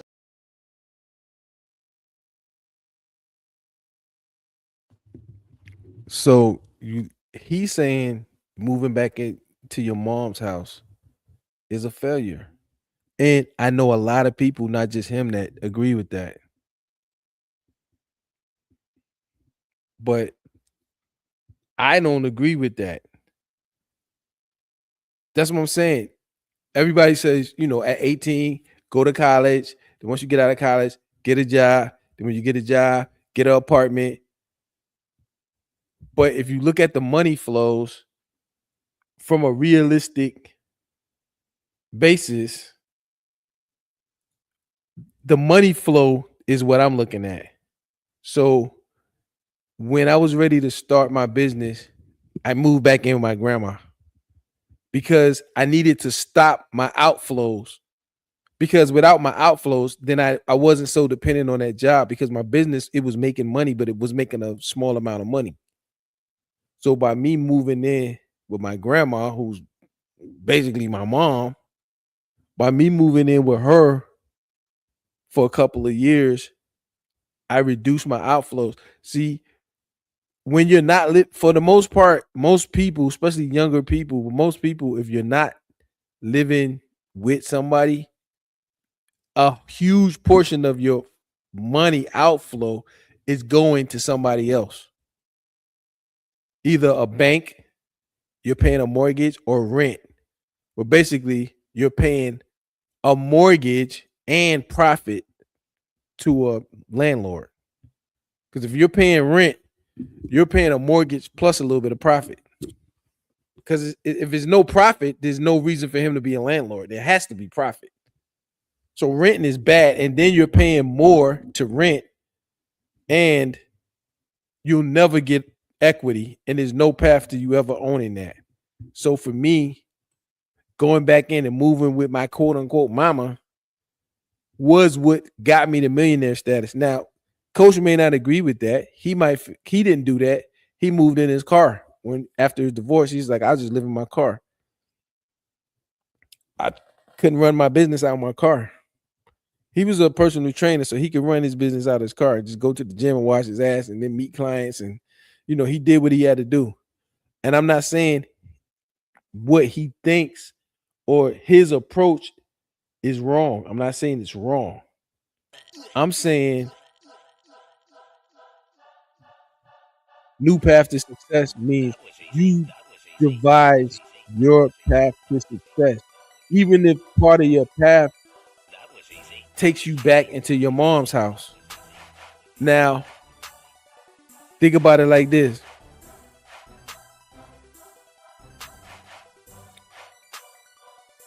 You have a job. First of all, my way of seeing a new path to success is 100% avoiding debt. All debt is voluntary. All debt is going to take the fruit of your labor. So by avoiding debt, that's a part of your path that no school, no college, or nobody is going to tell you. So let's just say I devised my new path to success. And part of my path is, instead of going to college for 4 years, I stay at home with my parents who aren't charging me rent. Now, I agree with Coach that if you're staying with somebody and bumming off somebody is two different things. If you moving back in with your moms, but you're not productive and you're not trying to be productive, you just there bumming off your mom, that's some loser shit. But if you made a calculation that said, I can move back in with my mom and work a job or work 2 jobs, and I can stack after expenses $5,000-6,000 a month, or even $3,000 a month, and I can do that for a couple of years, end up with $30,000-40,000, or I can even stay there for 5 years and have enough to buy a house outright, instead of using a principle is based on pride, like I'm too proud to move back in with my mama, you can make a mathematical calculation that will stop your cash outflows from going to a bank in the form of interest or going to a landlord in the form of rent. And you can get yourself in a position similar to mine, whereas you have zero debt and you own property. You could get your first little starter home, and probably maybe you, depending on where you living at, you might catch a foreclosure for $150,000. Maybe if you stay at home with your mom and work for 5 years, you might can save up $150,000. Then instead of going into a mortgage, you could be going into a house outright. Now you move out. Maybe it took you 7 years and it took you a different path to success, but you rerouted from what they told you to do, because everything they told you to do is going to lead you into success. So I think we got to start thinking out the box and stop having these old ways of thinking. Just like we're thinking out of the box in relationships. Everybody don't want to get married no more. Some people like me rather trick. Some people rather just date casually. Some people rather not date at all and just go monk mode and just go 100% on a purpose. We got to get out the box, bro. The box is leading us to the box. In the box thinking is leading us to in the box slavery. You know, having pride. Hey, I can't live with my mama. I can't move back with my mama or my daddy or my parents. Nigga, as long as you ain't sitting around doing nothing, nigga, if you can go there and start. See, we limited by that in America, but like, you look at them Indians, those motherfuckers never move out. If you look at them Mexicans, those Mexicans, they will go live 12 deep in a 3-bedroom, and then before you know it, 3 years later, somebody done moved out and done bought a goddamn mechanic shop. Somebody done opened up a damn restaurant. Somebody done did this. All with either without financing or with much less financing. Because if you buying a $150,000 house or $200,000, let's say you buying a $200,000 house, but you coming to the table with $100,000 or $150,000, that's way better than 3% down. That's way less interest. That's way less outflows of your work and your profit and your to a bank or to a landlord. So I don't agree with telling people that it's wrong to do a different path. I say create your own path. Strategize your own path. And your number one priority in your path to success to be avoiding indebting yourself. If you can avoid debt really, all debt is it exposes you to a new tax, which is called interest. So you could pay your tax to the government or you could pay your tax to the bank. If you borrow their money, that's tax-free money, but you're gonna pay a rate to the bank. You're gonna pay a rate to that bank. So tax or interest, choose which one you're gonna pay, because you're gonna pay. But a tax on your profit from the government, hey, you pay them, you're done with them. But you get in debt to get an asset. All you're doing is increasing the price you're paying for that asset. And the uncertainty is, if you get a 30-year mortgage, you can fucking be paying on that mortgage for 20 years. And then you come on hard times, you can't pay that mortgage. Everything you put into paying on that mortgage is lost. The bank gonna come in. They're not gonna compensate you for what you've already paid. They're gonna take the asset and resell it and put some more interest on some other person. So I don't agree that it's always wrong to move in with your parents. I agree that it's always wrong to put yourself in debt because all that gonna do is slow your progress. So that's why I said you gotta be. One thing I learned from Robert Kiyosaki is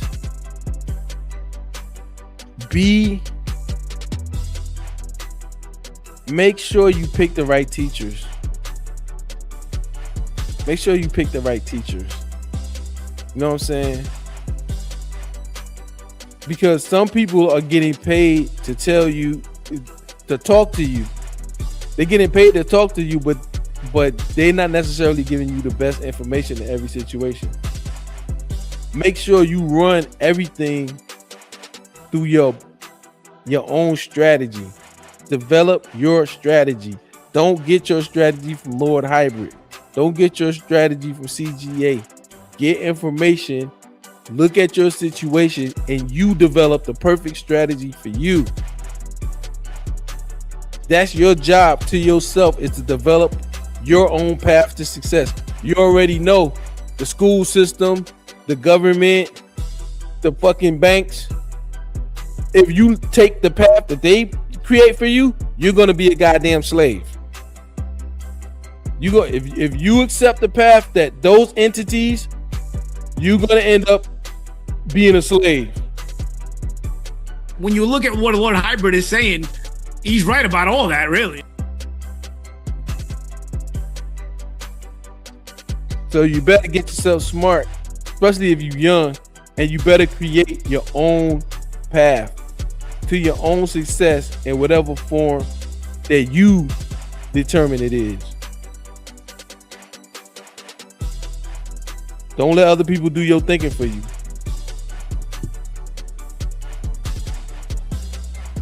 Miss me with this. Look at, you are her son. If your heart says that you need to be closer to your mama, you be closer. You be closer. Tell me these things, Sambo Plantation. You be closer. All right. You follow the North Star and you be closer and you be taking care of your mama. Like, this is crazy. This is crazy. I don't get it. Absolutely nothing wrong with a fully grown adult going to live with their parents to ensure they be truly aging gracefully and they be protected. This ain't even biblical, bruh. This is not even biblical. This ain't even biblical. You can't even find scriptures that say, go take care of your mama, you son, husband. I gotta calm down. I'm triggered because this is a disgrace. Now watch this. Now y'all gonna say, my kids can stay with me as long as they want. Now see, y'all also the same that say my kids can live with me as long as they want.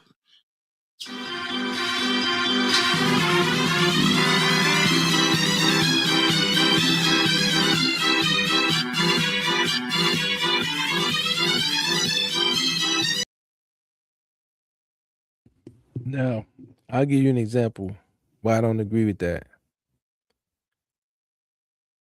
My cousin, he got two sons, young adults, like 20, probably 20, 22 or something. One's 20, one's 22, something like that. And I always told my cousin, I said, we think about what we do, the path they put us on, even with our children, and look at what they do. I said, they want you to spend all this money raising a kid, feeding them, educating them, and all that. So you raise them up to 18. Then they want you to pay for him to go to a college. And then they want to take all of that, which you developed, and hand it over to a corporation. And I told my cousin, I said, I think you should get rich off your kids. If anybody's gonna make money off your kids, it should be you, because you're invested in your kids. So why, like, people act like when you go to work for a corporation, they're giving you money. No, they're making money off you. The only reason that they're paying you is because whatever they're paying you, they're making 10 times as much off you.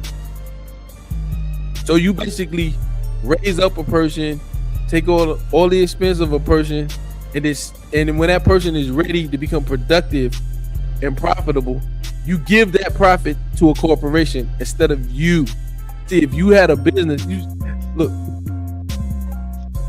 you know how much money Donald Trump make off his kids?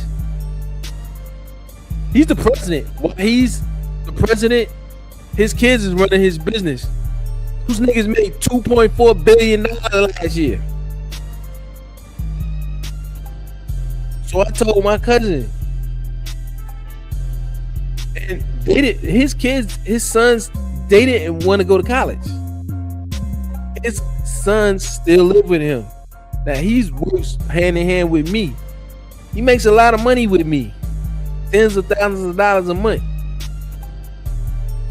His 2 sons work for him. His 2 sons do probably 40% of the work in his business, and they work a job like Walmart or something like that, because he don't even need them like full time. So the other time that they will be idle, they can go work for a corporation, earn income. They don't really have to pay much rent or any rent, but it's very low if they're paying anything. And he's paying them to work for him. He's making money off them. They really don't have no interest in leaving. So he's like, yo, I'm gonna put like another house on my property, because I think he owned a few acres. He gonna put a house out there and charge them rent to stay with him. I said, that's what you do, because they will be paying way more rent to somebody else. So you're working them, you're making a profit off them working in your business, and then you're renting to them. That's what, back in the day, that's what the factories used to do. The factories used to build a factory and build a bunch of houses around the factory, work the workers, and then the workers had to pay rent to the houses near the factory where they lived at. So the factory got paid off their labor and got paid off their housing. And people don't think like that, but you gotta build something for them to work at. So me and my cousin built businesses, and his kids, like my cousin, I make money off my cousin. Both of my cousin, 2 of my cousins and my uncle. I make a lot of money off those 3 family members. If I had kids, they'd be working for me. I'd be making money off my kids. It costs probably $100,000 or even more than that, $200,000 to raise a kid. So why not get profit back off of your investment? Your investment is what you put in to feed them, clothe them, educate them, keep them out of trouble. So when he becomes an adult, why give that away? So I don't see the problem with keeping the money in the family. And I think parents should profit from their children. So if I ever do decide to have children, I want to profit off them. If I invest in raising them, when they become adults, I want to profit off them. Now, if they don't want to work with me, of course, I'm not going to force them going out there. But Donald Trump made $2.4 billion off his kids last year. That's 1 year. And they've been working with him their whole lives. Donald Trump daddy made money off him. He worked for his dad. They interviewed his dad many years ago. I think the man I passed on now. And they asked him about Donald Trump, and he said, man, the last several years that my business blew up, Donald made all them deals. I didn't do it. He made millions of dollars off his son Donald. And now Donald's doing it with his kids. And all his kids work for him. They making new companies. They making drone companies. They running his real estate. They going making deals in the Middle East. They doing everything for him. He getting rich off his kids, bruh. So this mentality, if you agree with Coach, that's fine. I'm not saying Coach wrong. I'm just saying don't let somebody else put you in a box. And I'm saying, if you got kids, make money off your kids. Get rich off your kids. They yours. stop investing for 2 decades into your kids and then sending them up to a corporation and letting the corporation profit from your kids, and you didn't get nothing but the bill. So I'm not even saying I disagree with this. I'm just saying open your mind and think bigger and better than just pride.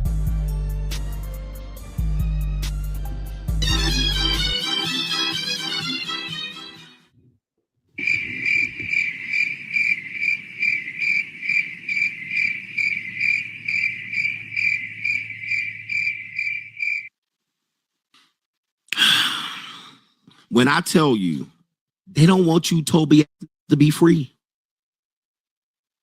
Where's free at? Okay, you're just going to be a utility for people? You're not going to live your life? You can't go forward and be a man? You can't create your own family? You got to work backwards? Be protecting family members that had choice and chance? You can't find your own way? You can't plant your flag somewhere else?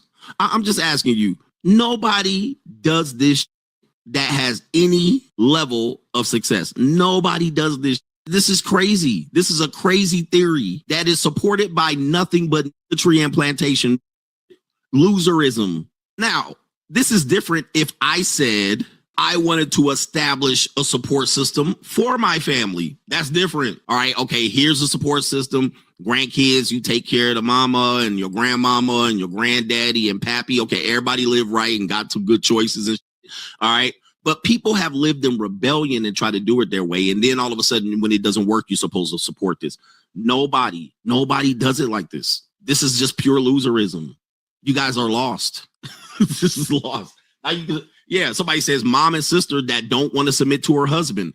That's the point. They chose not to submit to a man. And now you got to come wipe their like, no, that's not a choice. And you gave them plenty of warning. Look, I'm going to be living over here. I'm going to be doing my thing. I'm going to be supporting my family. Like, he didn't say, like, I want to clear this up. And this is my final word on this one. It would have been nice if he said, me and my wife and kids are going to move into my mama's house. He didn't say that because where's his wife and kids?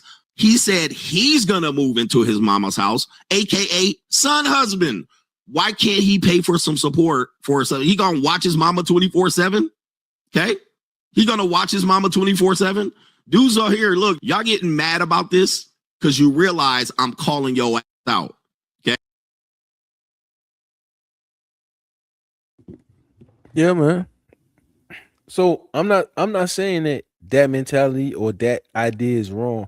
I'm just saying don't get locked into one thing and make your the most important thing is make your own path. Make your own path and avoid debt.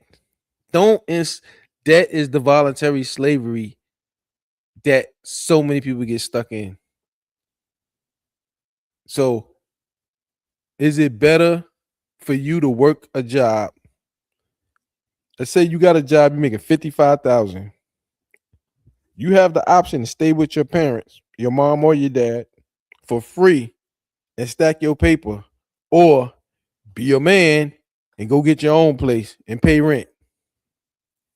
What's gonna propel you faster? Now, that don't mean even if you're productive, don't be dumb. Don't go stay with your parent or your parents, not paying rent, working and blowing all your money. No, stack your money. So if you can save $4,000 a month or $3,000 a month for years, that's $36,000 a year. In a few years, you'll be sitting on 100 stacks. And that's just if you just keep the cash. You could buy gold. You could invest in, big stocks, Amazon, Micron, whatever. And you could probably double that in that time period. You know what I'm saying? So think, strategize. I had to strategize my way into the position that I'm in. I had to break free. I had to break free from the programming. Don't be afraid to strategize. Don't be afraid to use your own mind. Don't be afraid to create your own path. Avoid debt. That's more important than living on your own, is avoiding debt. Avoiding debt and being productive. If you're productive, you're going to earn. So if you don't have debt and you're productive, then you're adding on to your own.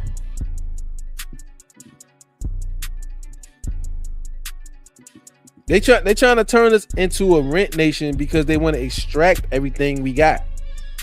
More like everything is a subscription. They want you paying YouTube. They want you paying Netflix. They want you paying the cell phone service. They want you paying the internet service. They want you paying rent. They want you just paying and paying and paying. They want you paying the car note, mortgage, rent, paying. How you gonna save when you paying? They want you paying the fake dude to give him 401k so you be separated from your money from for the next 35, 40 years. They want you working and paying, subscribe to this. They want you paying for health insurance. They want you paying for life insurance. They want you buying prescriptions. They want you paying, work and pay. And they juicing your ass. So I look at my outflows, you know, especially my fixed outflows. I try to minimize. I keep saying, I hate bills. So all my bills are small. I don't have Netflix. I don't have cable. I don't have YouTube Premium. I have cell phones, electric, gas. Can't avoid the taxes. But I just don't like to create bills. And when I make expenditures, I want it to be one time. So do I go blow 20 on vacation? Yes, I go blow 20 on vacation. But that vacation is one time, boom, it's over. It's already budgeted for. And if I blow 20 on a vacation, I'm still able to save more than that month. So I do spoil myself, but I'm at that level where I can do that now. When I couldn't do it, I didn't do it. So we already know this form of slavery.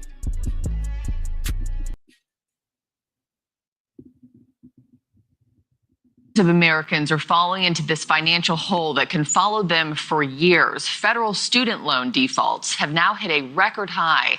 That can lead to serious consequences like wage garnishments. Nick joins me now with more on this. Nick, more than 9 million borrowers are severely behind. It's a staggering number. Marky, absolutely. Good morning to you and good morning to everyone. 9 million people not in student debt. No, 9 million people are like in default or approaching default. 9 million. Home, that number you just said, 9 million. I want you to remember that. It's a record-breaking debt crisis. 1 in every 5 federal student loan borrowers is in default. That means... Wow. It's breaking down. The old systems are breaking down. If 20% of all student loans are in default, the systems are breaking down.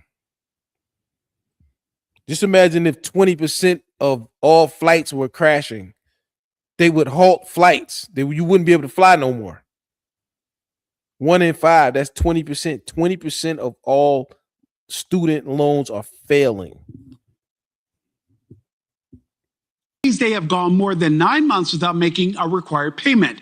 The number of defaults exploded. Said 9 million. I want you to remember that. It's a record-breaking debt crisis. 1 in every 5 federal student loan borrowers is in default. That means they have gone more than 9 months without making a required payment. The number of defaults exploded from 5.3 million in June of last year. That's more than $230 billion out of $1.7 trillion in the federal student loan portfolio. After a pause during COVID, payments resumed in 2023, but a temporary safety net prevented borrowers from falling into default until a year later. Once that financial clock started ticking again, millions of student borrowers ran out of time. Default can destroy a credit score, block access to new federal student aid, and eventually lead to wages or Social Security payments being garnished. The Trump administration has temporarily held off on those forced collections, but another wave could be coming as borrowers are moved out of the Save Repayment program and potentially face higher monthly bills. So, Marcus, one of those things where federal data also shows that close to 1 million borrowers are already between 6 and 9 months behind, putting them right on the edge of defaulting, and filing for bankruptcy is not a guarantee to wipe out student loan debt, Marky. Yeah, it's concerning. And Nick, Americans are also struggling to just pay for groceries at this time. Giant Eagle is cutting the cost of some food this summer. The White House says this is all part of the president's initiatives. Where's this all headed? Yeah, the president is taking a victory lap, but Giant Eagle is running the sale. The regional grocery chain launched this promotion earlier this month, cutting prices on more than 300 products like ground beef and peanut butter through Labor Day. You know, the staples that most Americans use regularly. President Trump praised the company on social media, saying Giant Eagle was answering his call to lower costs for working families. But Giant Eagle describes this as its own temporary summer promotion, not a government program, mandate, or White House agreement. Marky? See, the government is so full of shit, man. Because, okay, it's just like the president went out there and was saying, you gas stations, you need to lower your prices because you're gouging, and gas is $4 a gallon because of y'all. Nigga, you started a war in the Middle East. You got these niggas done blocked the strait and blowing up the gas facilities. This is like if he damaged my supply chain and my business, and now I can't get as much of my products, so I have to raise the prices because the demand is up and the supply is down. Then he says I'm price gouging. No, bruh, you caused the problem, bruh. You are so dumb. You are really dumb. For real. So now he's telling all of the grocery retailers, like most retail establishments, period, but especially groceries and restaurants, stuff like that, they operate on extremely slim margins. So for you to tell them to lower their prices because they're price gouging when you're creating the problem, that don't make sense. You dummy!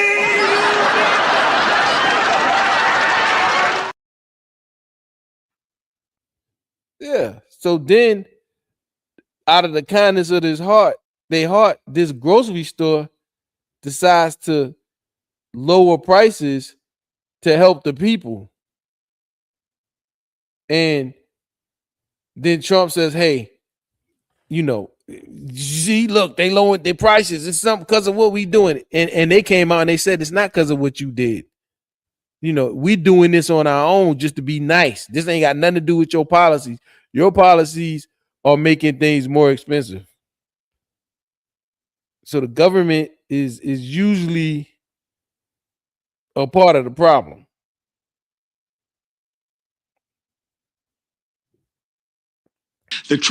President Trump praised the company on social media, saying Giant Eagle was answering his call to lower costs for working families. But Giant Eagle describes this as its own temporary summer promotion, not a government program, mandate, or White House agreement. Marky? Yeah, I was shocked the other day. I had 2 bags checked out at the grocery store, more than $100. The sticker shock is unbelievable. It's real. Right now when you're getting food. Nick, thank you for the latest there.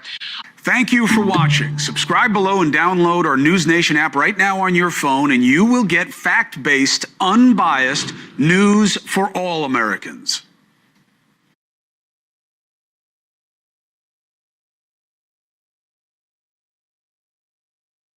Yeah, so the student loan debt is a form of slavery that so many people keep falling into the same trap. And I would not send my kid to college if it meant he had to assume debt. I agree, D. Novinsky. It's Trump's last term. He don't care and will say and do whatever he wants. Absolutely, he don't care. Only thing he care about is making Netanyahu happy. Seems like that's all he care about, if you ask me. Yo, Lord Hybrid, I'm gonna agree with you too. But yeah, that student slavery, I got tricked onto that plantation. And I stayed on that plantation for damn near 20 years. As a matter of fact, over 20 years. I stayed on that plantation for over 20 years, bro. On that debt, education. Just imagine, and it costs more now, of course, with inflation.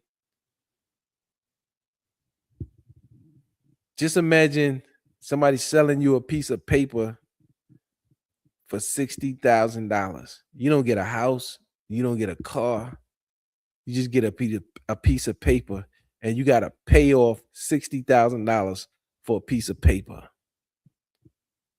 Because it's not really a hard skill. Like, if you want skills, do an apprenticeship. You could do an apprenticeship to learn become an electrician or HVAC or something like that, or even go to a community college, which is way more affordable, and learn a hard skill that you can convert into a business. But you're going to a college and getting a piece of, when I left college with a Bachelor of Science in Business Administration and Management, I didn't have a specific skill, but I had a piece of paper that gave me a $40,000 debt that took me over 20 years to pay off. I would not do that to my kid. And if my kid said, possible, I think it'd be best for me to just stay with you, and then we wouldn't have to pay room and board, and we go to the local community college, then I can work for some years, and I'm gonna stack my money, and I would help advise them, and like, okay, well, if you're making, $5,500 a month, save at least $3 and help him manage that. Yeah, you can stay with me as long as you need. What's your plan? What's your long term? Well, I want to buy a house cash, or I want to use it to invest and start a business, or I want to. Well, can I work for you? And of course, as long as I'm getting money, you're not charity. Or you was a kid, I invested in you. You're an adult now, so if you with me, I don't have a problem with that. I will actually prefer that, but I need to profit off your ass. And at the same time, you can stay with me. I can charge you rent at a much lesser rate than what you would pay market rent. I'll make sure you're able to save, and then you can help you with your plan to your success. I will help him plan his unique path that wouldn't include debt. And I'm damn sure telling him, don't go on their path. Their path is going to lead you to slavery. I'm going to help you make your own plan. And even if that means you got to stay with me for some years as an adult, I don't have a problem with that.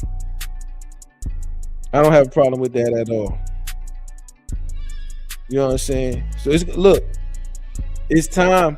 The way they're mismanaging our currency and our government and this inflation and all this debt, and it's time for everybody to wake up and start saying, we have to make our own plans. We need a new path to success, and that path to success needs to come from us. We need even a new path to education. We need to self-educate. We need to pick what we learn. We need to pick what we learn. There's no more just following that scripted path, because that ain't gonna do nothing but lead us to slavery. When you look at what Lord Hybrid is saying, he's right about all that, really.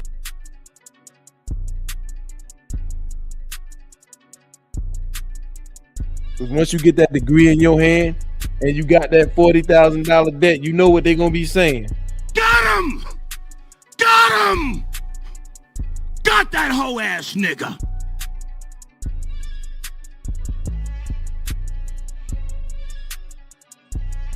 So we fall into so many different tricks. It seems like everything that the system is pushing on us is just getting progressively worse and worse. getting progressively worse and worse.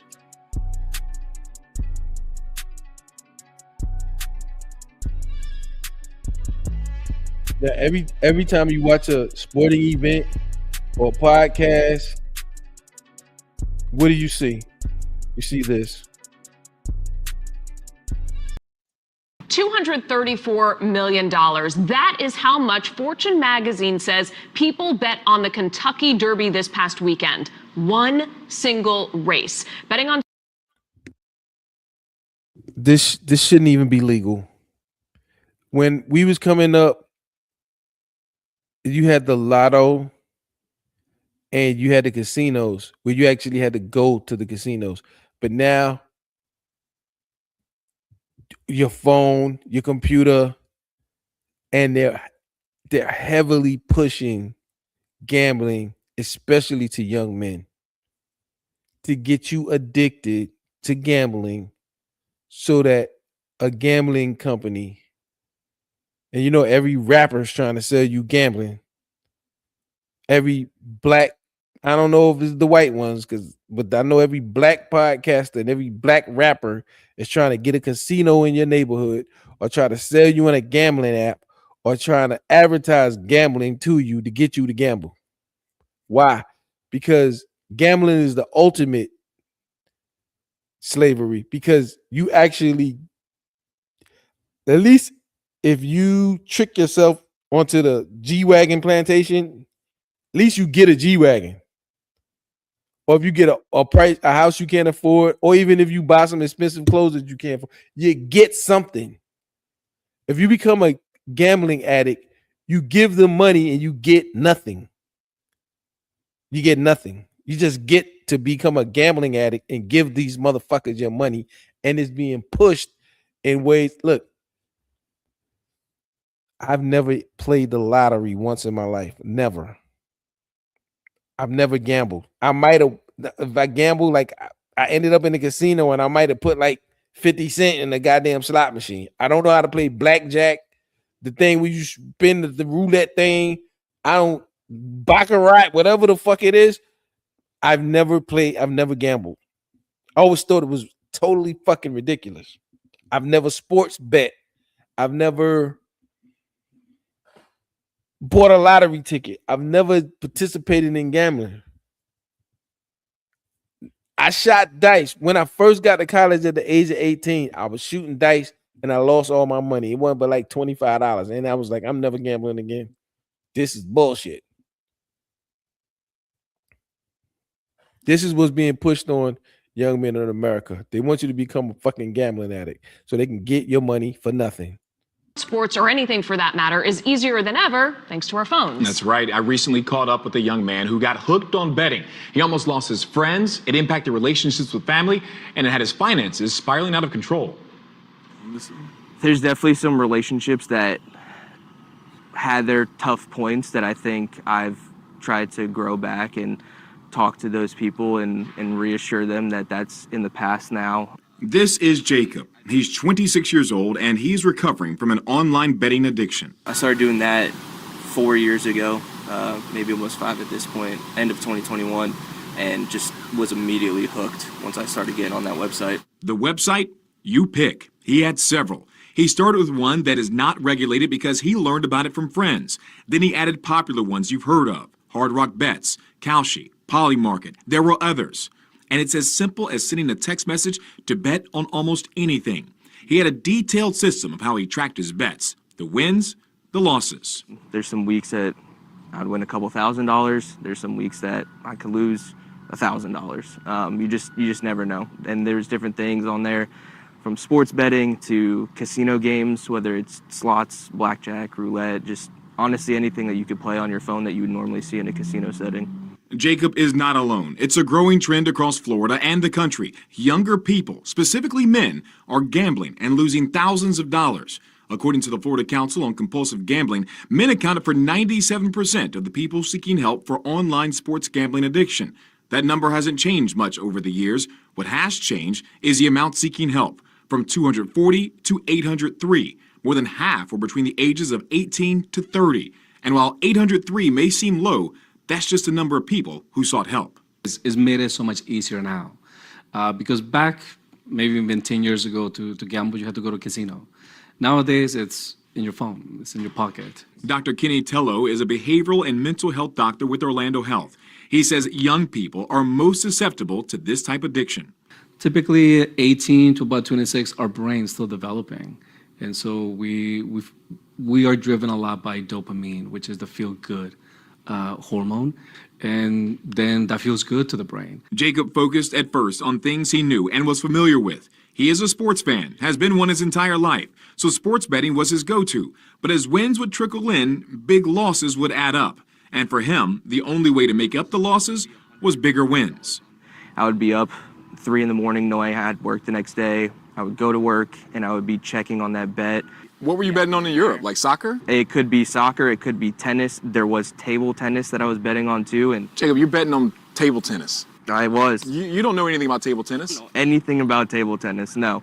You're just, at that point, you're watching numbers on a screen next to a guy's name, hoping that they win that set and then move on to the next one, move on to the next one. How did this affect you with your relationships, with family, with people around you? It was bad. There was, I think one of the worst things that I've ever had to experience is the shame of asking my friends if I could borrow money. Up until a couple months ago, this was an everyday, every moment of the day thing that I was thinking about. And then in November, I finally decided that this was way out of control. Important to note, Jacob is only a few months into his recovery. He says for now he has deleted all the apps and is working on regaining the trust of his friends and family regarding his money. Good thing for him. He does have a good career going and is able to financially recover. He said he is speaking out in hopes of helping others facing the same issues. I know this must be a hard situation for him considering he's still a sports fan. Yeah. It must be hard to just watch a game. Well, you watch any game right now and you're going to see the lines that come up for as far as the gambling lines go. You're going to see advertisement for betting apps out there, and celebrities are always saying, you know, get to this, buy this app, get this app, you get free $10 to make that next bet again. He said it's very easy to watch a game. It's hard knowing that the next bet is simply right there. Hey, fellas, I agree with y'all. It's degenerate as fuck. Yes, it is. People betting on the weather at 6. Yeah, like with Polymarket, I'm gonna tell y'all this, man. Because you know my income and everything, I'm able to get in early on companies. And one of the companies that I was looking at was Polymarket. And I could privately buy shares of Polymarket before it goes public. And they keep emailing me and offering this to me. I could make a $50,000 investment and get X amount of shares of Polymarket privately. And then when it goes publicly, just cash out or just hold them. But I was like, you know what, man? It was 2 of them that I thought that was gonna be extremely profitable for me. That I passed on. And I profit of the destruction of young men gambling. So I was just like, I ain't gonna do it. It was another company. It was like a one of them drone companies that was gonna be using AI powered drones in warfare, and I was like, I mean, the numbers was crazy. I could have made crazy money, and I almost was about to invest. I signed up to invest in it, and I was like, I had to pass on that. I had to start using. Because I don't need these people's companies to make money. I can invest in my own companies, and I decided to do that. Now, if I get some of those investment opportunities and I don't have a moral issue against it, then I will. But like how Jay-Z and Nas and all of them dudes, they pushing hard to be investors in gambling companies. But gambling is such a degenerate thing. It's like, it's so bad. You see even all of the athletes a lot of the athletes going to jail behind gambling. I think the former athletes. Chauncey Billups got caught up in that, who was an active NBA head coach. Got caught up in a gambling sting. And I think, what's his name? Gilbert Arenas got caught up in something. And it's just such a dirty thing that it just takes so many people down with it. I don't want to invest in that. How you bought Polymarket, Mufasa? How you bought Polymarket? But yeah, and Polymarket is making it where they're not calling it gambling, they call it a prediction market. So you can bet on whether who's gonna win the election. Is the war gonna end before the summer? Are they gonna nuke Iran? You can bet on anything. So it's just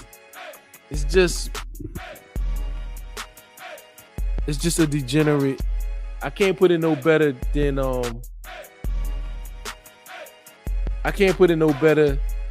what producer For Real said. It's degenerate. It's like drugs. At least if you buy a crack rock, you get a crack rock. If you're a gambling addict, all you get is your money taken. You get nothing. So but it goes back to, once again, if we don't start thinking for ourselves, more and more the system is out to get us. The system is putting everything in place to destroy us, or let us step in a hole to where we destroy ourselves. It ain't no love out there in them streets. They want to make a slave out of us. They want a white man standing behind us, whipping our ass, like this white man right here. And even if it means they put a square plate on your head and told you done did something. You done sat around here and fucked around and chasing hoes, going to class, and drinking alcohol. You developed an alcohol problem. You done started smoking weed. But at the end of it all, we gave you a piece of paper and put a square dinner plate on your head and told you that you done did something, even though you done wasted 4, 5, 6 good years of your life that could have been productive. And oh yeah, there's a mini mortgage attached to that. So now go out and work for one of these corporations and pay this bank because we paid for you to be at this school. So now that corporation getting rich off you and that bank getting rich off you, because you're going to be paying on that student loan for the next 25, 30 goddamn years. Then when you're ready to get a car, because you're making that corporation you working for rich, now you're ready to get a car, you're going to make the automaker rich, but you got to go back to the bank to get another loan. You got to pay him because you want a fucking Charger or Hellcat or whatever in the hell you want. So just by, like I said, if we somebody tell these kids, number one path to your success, avoid debt, then your brain can finally start waking up and start thinking a little bit different. Like that dude that was at the beginning, that dude Tim Ward. He finally woke up when he's 46 years old and like, this job was stressing me out. I'm stressed the fuck out. I'm quitting this job and I'm gonna do my content creation. I'm gonna try to make my own money. Now this nigga all grayed out at 46 years old. He just woke up out the matrix. He just started thinking for himself. The only thing he got going for him really is that he don't got a family.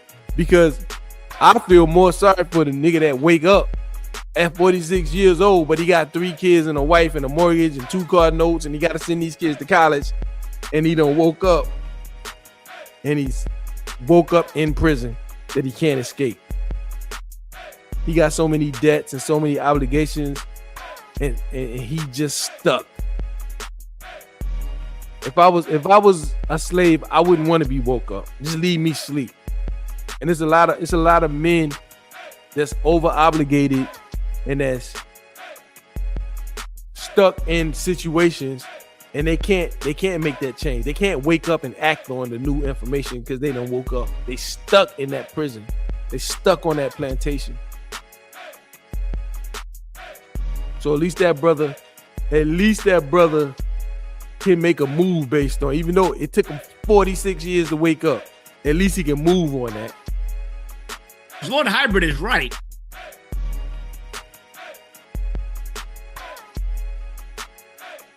At least he can move on it. But yeah, they want they everything now is a possible pitfall for you to fall into, and they're pushing it. They're legalizing it. They legalize gambling. What else are the states legalizing? Has reached a major milestone in America. New federal data shows daily or nearly daily marijuana use now surpasses daily cigarette smoking and alcohol use. Joining us now, author of The Miracles Among Us, Fox News senior medical analyst, Dr. Mark Siegel. Dr. Siegel, great to see you. Great to see you. Happy This Monday. is crazy. More people are smoking marijuana than even drinking alcohol on a daily basis. Here are the numbers: 21.4 million every day for marijuana, 19.9 for daily cigarette smokers. I wonder if that includes vaping too, and 17.2 million daily alcohol users. Why is this, and does this alarm you? Alarms me big time. This is because a couple of reasons. First, we've done a good job at letting people know how bad cigarettes are for the last couple of decades, and now we're letting them know how dangerous alcohol is, but we're not letting them know how dangerous cannabis is at a time when cannabis content keeps increasing the amount of THC, the active chemical. We're downplaying that.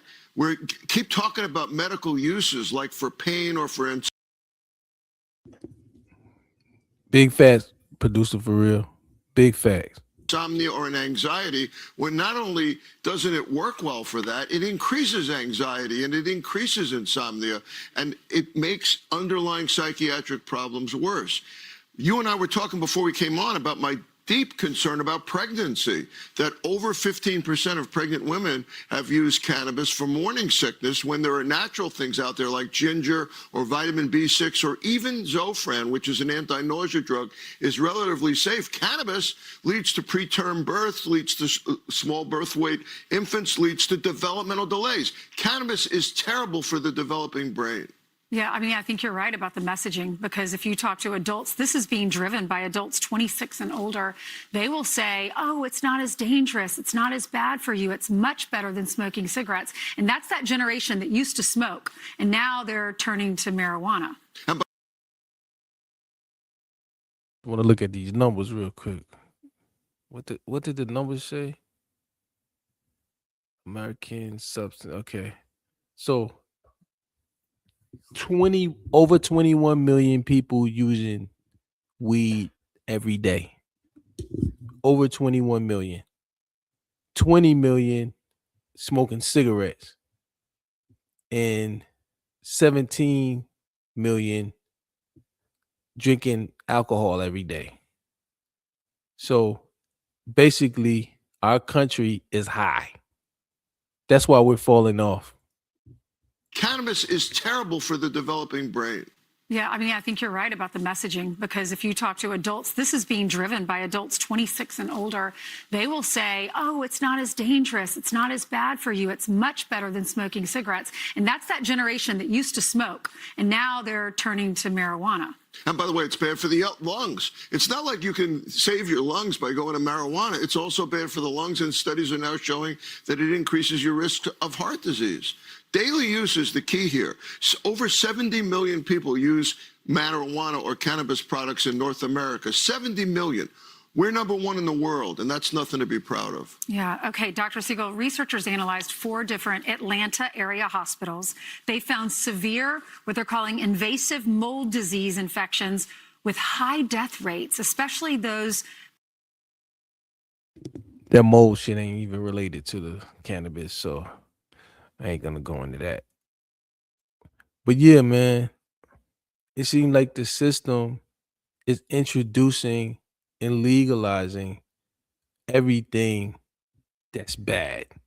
Like when I was a kid and when I was even in college, I didn't smoke weed in college. Thank God I didn't smoke. I didn't start smoking weed till after I graduated from college. and it did nothing good for me. Okay, all it did was reduce my cognitive ability and my ability to learn, made me lazier. It numbed my ambition. Didn't do nothing good for me. Didn't get me no pussy. At least it could have got me some pussy. Didn't give me no money. All it did was slow me down and slow my progress down. I think without weed, I would have been a lot better off a lot earlier. Yep, 20 million cigarette smokers.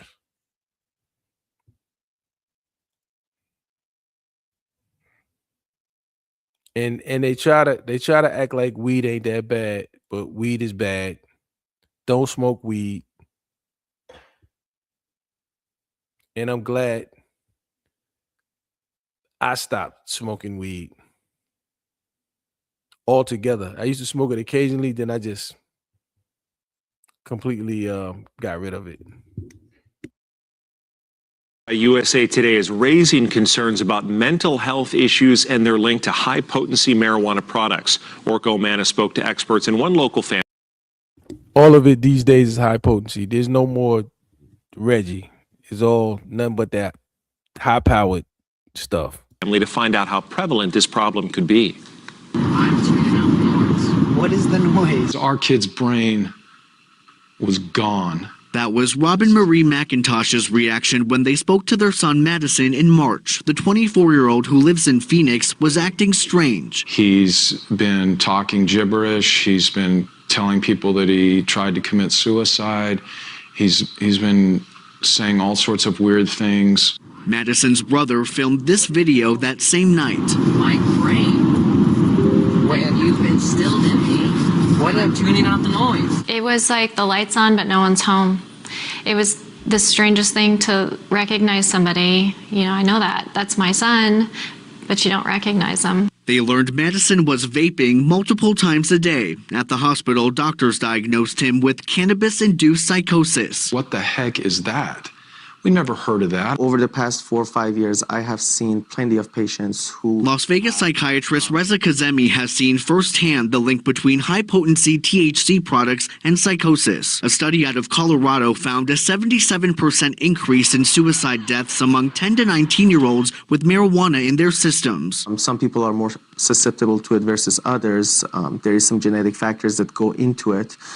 But overall, it can cause psychosis. But Kazemi says more research needs to be done. It is difficult to make that diagnosis because a lot of times you can't tell which came first, the psychosis or the cannabis use. We're a redemption story. We're a lucky story. Rob says Madison stopped vaping and is doing much better. They're sharing their story in the hopes of creating change. Orko Manna, 8 News Now.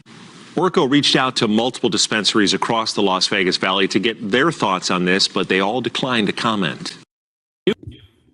And see, Texas passed a law where weed is like a felony, like harsh penalties for selling it, I guess. I don't know, using it or having it. I don't know.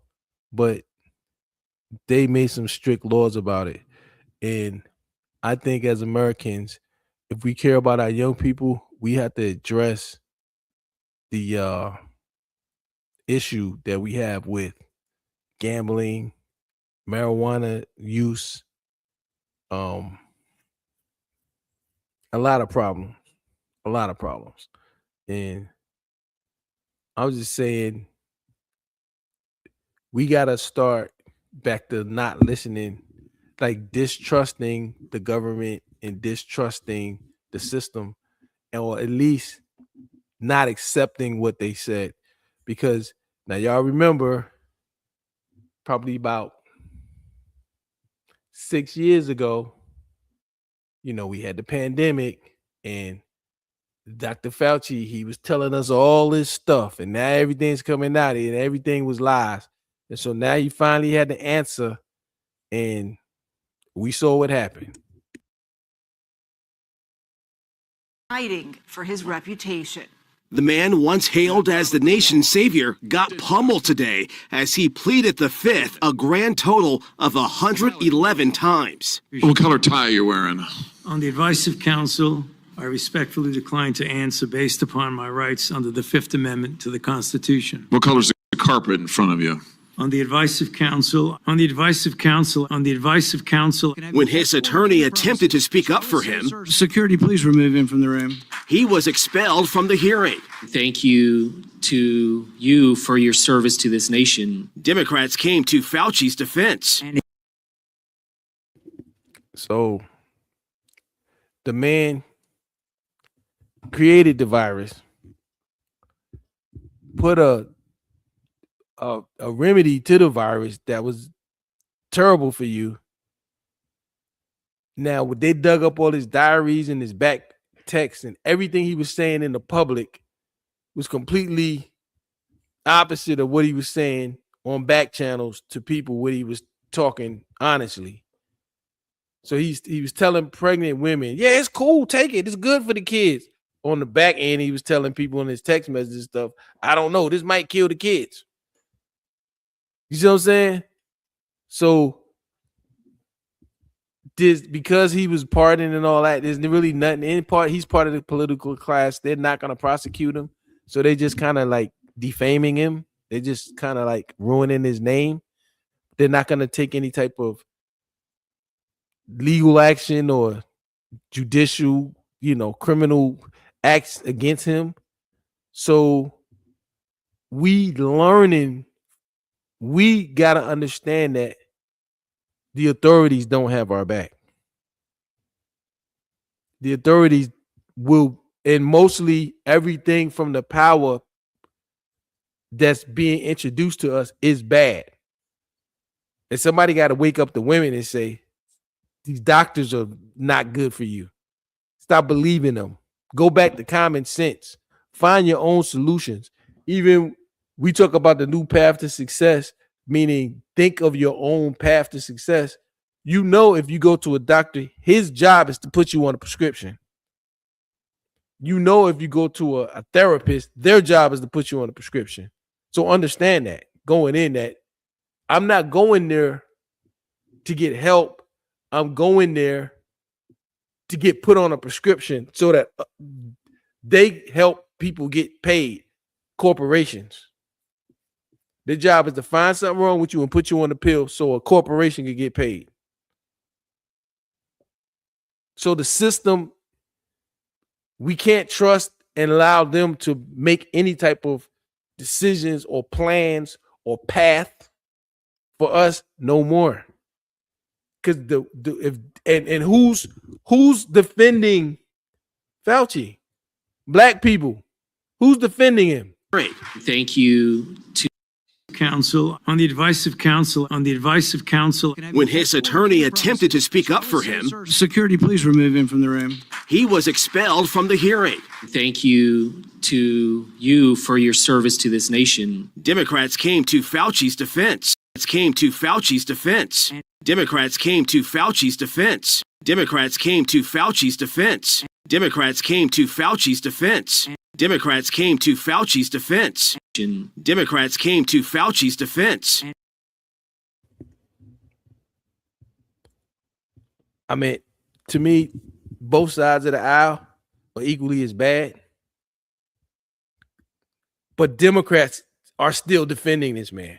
The people that black people vote for, Democrats. So Democrats still support the people who poisoned you, who made you sick, who gave you fake treatments, who separated you from your families, who made all these people die. They're still defending him and thanking him for what he did. And black people, y'all still voting for them. This nation. Democrats came to Fauci's defense. And it is unfortunate that you have been put in the position that you are in today. But the hearing was dominated by Republicans who hold the now 85-year-old Fauci responsible for mistakes made during the COVID pandemic. You got rich while people were dying. Who the do you think you were for doing that? What a difference 6 years makes. Thank you very much, Mr. President. In March 2020, as the nation faced the historic crisis, Dr. Fauci's soothing confidence made him an instant celebrity.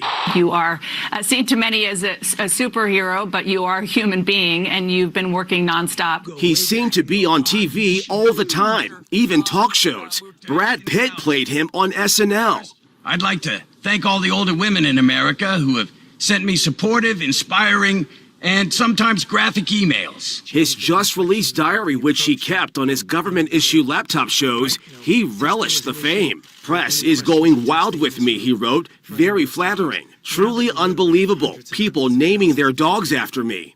But as the death toll rose and Americans suffered under punishing lockdowns and school closures, Fauci's star began to dim. I mean, this guy was wrong about everything, and it's all documented. He was not wrong about everything. He was lying about everything. He created the problem and then walked you into the solution to the problem that was even worse than the problem and forced it onto you. He wasn't wrong. He was doing what he wanted to do. Everything. And it's all documented. I was wrong about. Began to dim. I mean, this guy was wrong about everything. And it's all documented. It is whiplash, right? It's this one figure who is invested with all the trust and hope of America. This is the face of public health. This is the public health response. And now we're seeing the flip side of it in the, extended hangover after the pandemic. On the advice of counsel, I respectfully decline to answer based upon my rights under the Fifth Amendment. Before the questioning began, Dr. Fauci explained that he was pleading the Fifth because he believed Senator Rand Paul and other Republican senators were attempting to entrap him into saying something that could lead to perjury or criminal prosecution. Get the fuck out my face with that bullshit. No. Stop it.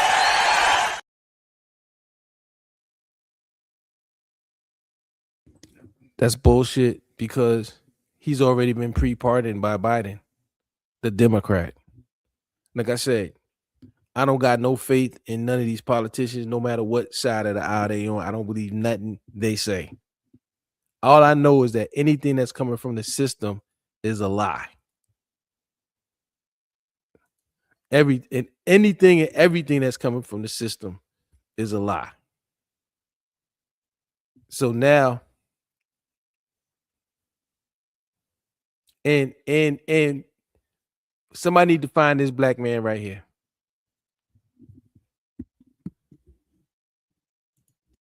Oh, I'm going for the. On the very, very, very rare. It's very, very good at Watch how he's lying to these black people and don't nobody believe him. And now when you look back at this, you just see how much of a lying little weasel he should be. He should spend the rest of his life in jail. But just see how, now that you see how he behaved recently in front of the Congress when he was under oath, how he protected himself, you see how much of a lying little weasel he is. I'm going for them to be able to. Oh, you should get it first. Okay, that way you won't give it to them. And remember too, and don't forget about how YouTube and all these platforms, they took away our freedom of speech, because if we spoke against this or we didn't believe it, they banished us. They did everything to make sure that we couldn't say what we wanted to say, and what we wanted to say needed to be said. They should be punished as well. YouTube should be punished. Anybody who stopped free discussion about this solution, this vaccination or whatever the fuck, this mRNA, should be sued. There should be a large class action lawsuit where Americans are compensated for being blocked from getting information. Listen to this lying motherfucker. I'm going for them to be able to. Oh, you should get it first. Okay, that way you won't give it to them. I thought I would give it to them if I get it. No, not at all. In fact, we got to get you vaccinated so that if you were to get infected, you could pass it on to them. So you're actually protecting your family by getting it vaccinated. Well, I heard that it doesn't cure it, and it doesn't stop you from getting it. No. So On the very, very, very rare chance that you do get it, even if you're vaccinated, you don't even feel sick. It's like you don't even know you got infected. It's very, very good at protecting you. Just the Anacostia, so get up there. Okay. All right, Thank see you later. Thank you. Have a good day. The people in America are not settled with the information that's been given to us right now. So I'm not going to be lining up taking a shot on a vaccination for something that wasn't clear in the first place. And then you all create a shot in miraculous time. It takes years to create vaccination. Well, it used to take years. Okay, it used to. You know how many years were invested in this approach? About 20 years of science to get us to be able 20 to years do it. is not enough. And 9 months is definitely not enough for nobody to be taking no vaccination that you all came up with. The only reason I'm talking to you right now is close. You see, and the white man, he always got his black dog with him. And she's in there trying to help him convince us if the black woman is with them, if she's being led by them, don't listen to nothing she say. So here he got his black dog coming to black people to trick black people to taking his poison. And a black man stood up and said, I don't believe none of y'all. You can take your black attack dog bitch and your little shrimp white ass back to where the fuck you came from, because we don't believe shit you saying. Somebody need to find this black man. It takes years to create vaccination. Well, it used to take years. Okay, it used to. You know how many years were invested in this approach? About 20 years of science to get us to be able to do it. 20 years is not enough, and 9 months is definitely not enough for no. That black man knew the real number. It was 9 months. They put that bullshit together in 9 months. And the black man knew that. Big up to that black man. Approach, about 20 years of science to get us to be able to 20 years do it. is not enough. And 9 months is definitely not enough for nobody to be taking no vaccination that you all came up with. The only reason I'm talking to you right now, as close as we are, is that I've been vaccinated. Right. But if it allow thousands of people like you don't get vaccinated, you're going to let this virus you. Something like the common flu then, right? continue to percolate in this country and in this world. Something like the common flu then, right? And not like It's much more serious than the flu. Well, the flu kills a lot of people annually too. You know how many people died of the flu the last year? I mean, not this year, virtually none, but the previous year, about 20 to 30,000. You know how many people have died from COVID-19 in the United States? 600,000 Americans. Well, the number that you all giving that died, that's once again, that's you all's number. You gonna pass? Yeah, definitely. All Because when you start talking about paying people to get vaccinated, when you start talking about incentivizing things to get people vaccinated, it's something else going on with that. It's something else going on. It is with that. something going on. There's With something that. else. You're going right. on But with I'm glad millions of people like me and most everybody here didn't get an. You know what their incentive was? Protecting their health and protecting the city. But I won't keep you anymore. It's okay, because my incentive, y'all campaign is about fear. It's about inciting fear in people. You all attack people with fear. That's what this pandemic is. It's a fear. It's fear, this pandemic. That's all it is.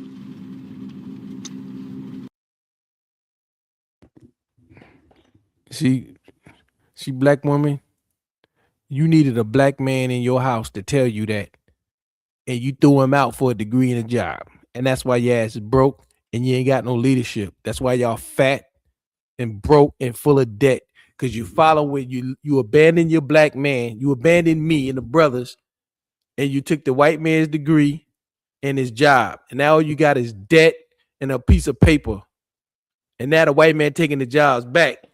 And your ass broke with no man. And you the only motherfucker out here with no goddamn man. The white women still marrying they white man. The goddamn Mexicans still marrying the Mexican man. The Asians still marrying the Asian man. And your black ass threw the black man away for a degree and a goddamn job from the white man. Now you out here barking at black people for the white man. And you're going to pay for that. And you already paid for that, because I know 99.9% of black women took that shit. But there's a lot of black men that said, fuck that shit. And I'm one of them. Never believed nothing about that shit. And if I was married and I had a family, nobody in my family would have been allowed to take that shit. But now, my homeboy told me today, he got a we know this girl name, we call her E. E. I told my boys not to take it out of my two homeboys, and they hang out with E all the time. E, one of my boys, he took the Moderna. He took 2 of them. My boy that came over here today, he took 1 Pfizer. But he said E was pushing him. Y'all need to get vaccinated. Y'all need to get vaccinated. Y'all need to get vaccinated. This single black woman with no kids. And she took all the shots and got boosters and boosters. She got a lot of the shit. And now he told me today, yeah, she regret taking that shit. I told him, I said, you seen your boy. I told you niggas. Now I wasn't around E like that. I know E, but I wasn't around her like that. I told both of you niggas don't take that shit. You niggas took it. And everybody, all of them regret it, especially E, because she took both of the shots and the boosters. Now all kind of shit wrong with her. All kind of shit is wrong with her. But she got her degree, she got her job, but she ain't got no man, she ain't got no male leadership. So when the white man come, they bow, they fall in line and believe anything that white man tell them or that government tell them. And they paying the price for it. They really paying a severe price. Black women are suffering in America. And it's not my problem, even though I feel bad for them. When before I wouldn't have felt bad for them, but they just dumb and I hate it for them. I hate it for them.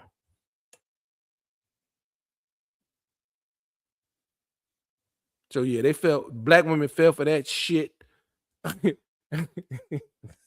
They fell for that shit. Yo, fell for that shit.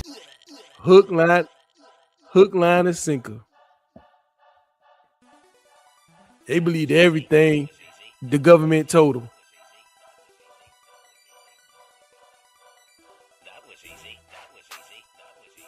Check the comment section. They protested against Fauci back in the 80s. People have short memories. Yeah. I read Robert F. Kennedy book before he got in the government that he wrote on Fauci. And that book, Fauci made the AIDS, the COVID. Fauci's the devil, yo. Fauci's the fucking devil. My boy Daniel said he ain't take that shit either. Big up Daniel. Anytime they want niggas to get some shit first, it ain't good for you. Damn right. I never believed it and fought taking it so hard and never did. Hey, God bless you, brother. Exactly. Somebody need to find that black man. That black man was spitting facts. He said, 700,000 people died from this, but nobody died from that. He said, yeah, I know but that's your number. He said, that's your number. That was my favorite part of the whole shit. Nigga said, that's your number. Fuck, I'm supposed to believe that bullshit for? Black hoes can't tell me shit. They can't tell me shit either.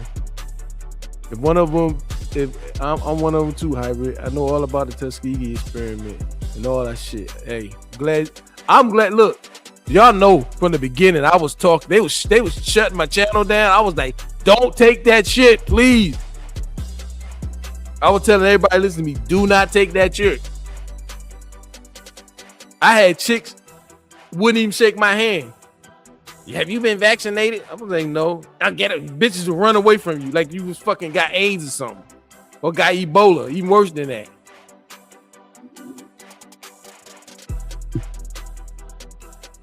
Yeah, that's that damn AZT shit. He made the everything that Fauci give you some medicine for, he created the goddamn disease.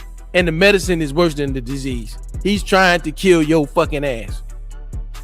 He's a piece of shit, man. Like, he's one of the, he's an evil fucking person. He's a piece of shit, and he want to get rich off killing as many people as possible. And because he's with the government, he don't got to go to jail. So, just demonstrates It just demonstrates that the system ain't for you. It's nothing they tell you, no path they send you on. If they send you on a mission, it's a crash dummy mission. If they send you down a path, it's a fucking slavery path. If they give you a cure, it's a fucking poison. And that black man told him, this my shit. In this approach, about 20 years of science to get us to be able 20 to years do is it. not enough. And 9 months is definitely not enough for nobody to be taking no vaccination that you all came up with. The only reason I'm talking to you right now, as close as we are, is that I've been vaccinated. Right. But if it allow thousands of people like you don't get vaccinated, you're going to let this virus continue to percolate in this country and in this world. Something like the common flu then, right? And not It's like much the common more flu. serious than the flu. Well, the flu kills a lot of people annually too. You know how many people died of the flu the last year? I mean, not this year, virtually none, but the previous year, about 20 to 30,000. You know how many people have died from COVID-19 in the United States? 600,000 Americans. Well, the number that you all giving that died, that's once again, that's you all's number. You gonna That's y'all's number. That's the most intelligent shit he said. All the facts he's giving you. Because you know what? They was the niggas that went to the hospital was the niggas that died. Put your ass on the ventilator and the ventilator was killing your ass. That's what the fuck was happening. Everybody that was getting on the ventilator was dying. Niggas that went to the hospital died. Yo, I caught that COVID. I stayed at the house and thugged it out, coughing my motherfucking ass off. But I thugged it out, bruh.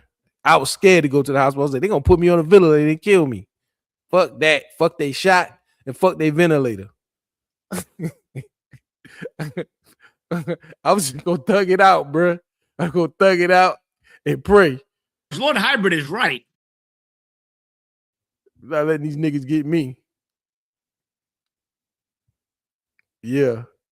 Well, that brother say that's once again, that's y'all's number. Don't expect me to believe if this he lied. He said it took 20 years for them to develop that shit. They developed that shit in 9 months, bruh. 9 months. Lying ass piece of shit ass motherfucking.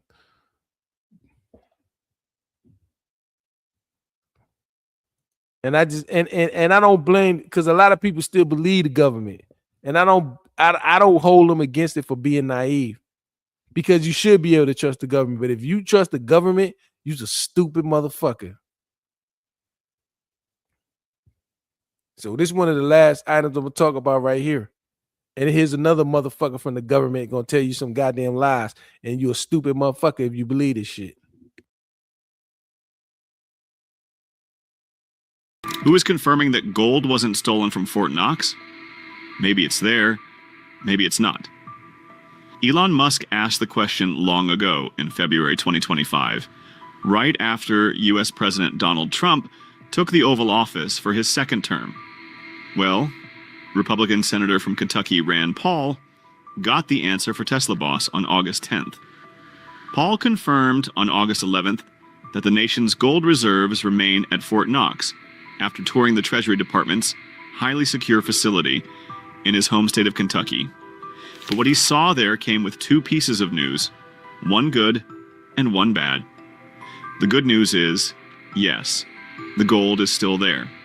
The bad news, according to Paul, is that since 1971, when the US cut the dollar loose from gold, more than 85% of the dollar's value has vanished.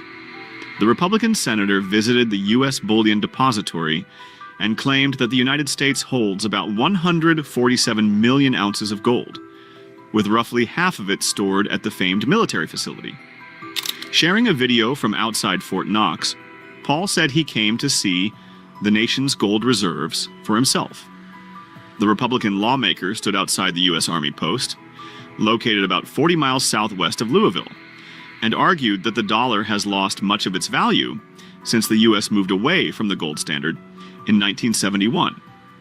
Paul also blamed inflation and rising prices on deficit spending and the growing national debt, saying he would share what he found after going underground at Fort Knox. Take a look. Fort Knox, we've come to see the gold. Our country has about 147 million ounces of gold, and about half of it is stored here at Fort Knox. We're going to be going deep underground to see the gold, but more importantly, we're going to be talking today about what happened to our dollar when we separated from gold in 1971. Over 85% of the value of the dollar has been lost since we delinked from gold. So there is a problem. The media now calls this affordability. But what it really is inflation. We run a debt. As the deficit runs up, $2 trillion a year, part of that debt is bought by the Federal Reserve with newly created dollars. This leads to inflation and prices are up. And my goodness, just go to the grocery store, still look at the price of meat. Prices are up 25% in the last 5 years. It's inflation. It's related to deficit spending. It's related to unbalanced budgets. So we're going to look at the gold today, but really what we're talking about is why is our paper currency failing us, and why does our country continue to run such massive debts? I'm going down underground, and I'll let you know what I see in a little bit. Thanks. The senator later posted an update on August 10th and confirmed, yes, the gold is there. Get the fuck out my face with that bullshit. No. Stop it.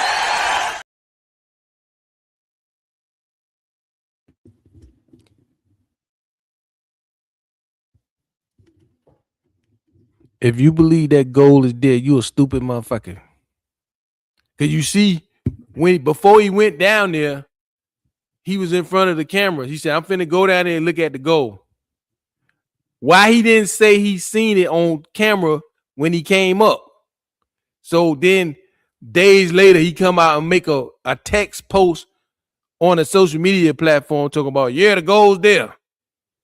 First of all, he can't even give a proper assessment of the gold because he needs to go down there. It needs to be a third party audit. I mean, they could fucking paint some goddamn rocks gold and say this gold. Did he go down there with a machine? Like, if I go sell some gold at a gold dealer, he got a machine. He's going to say, bing. Oh yeah, this is real. Bing. This is not real.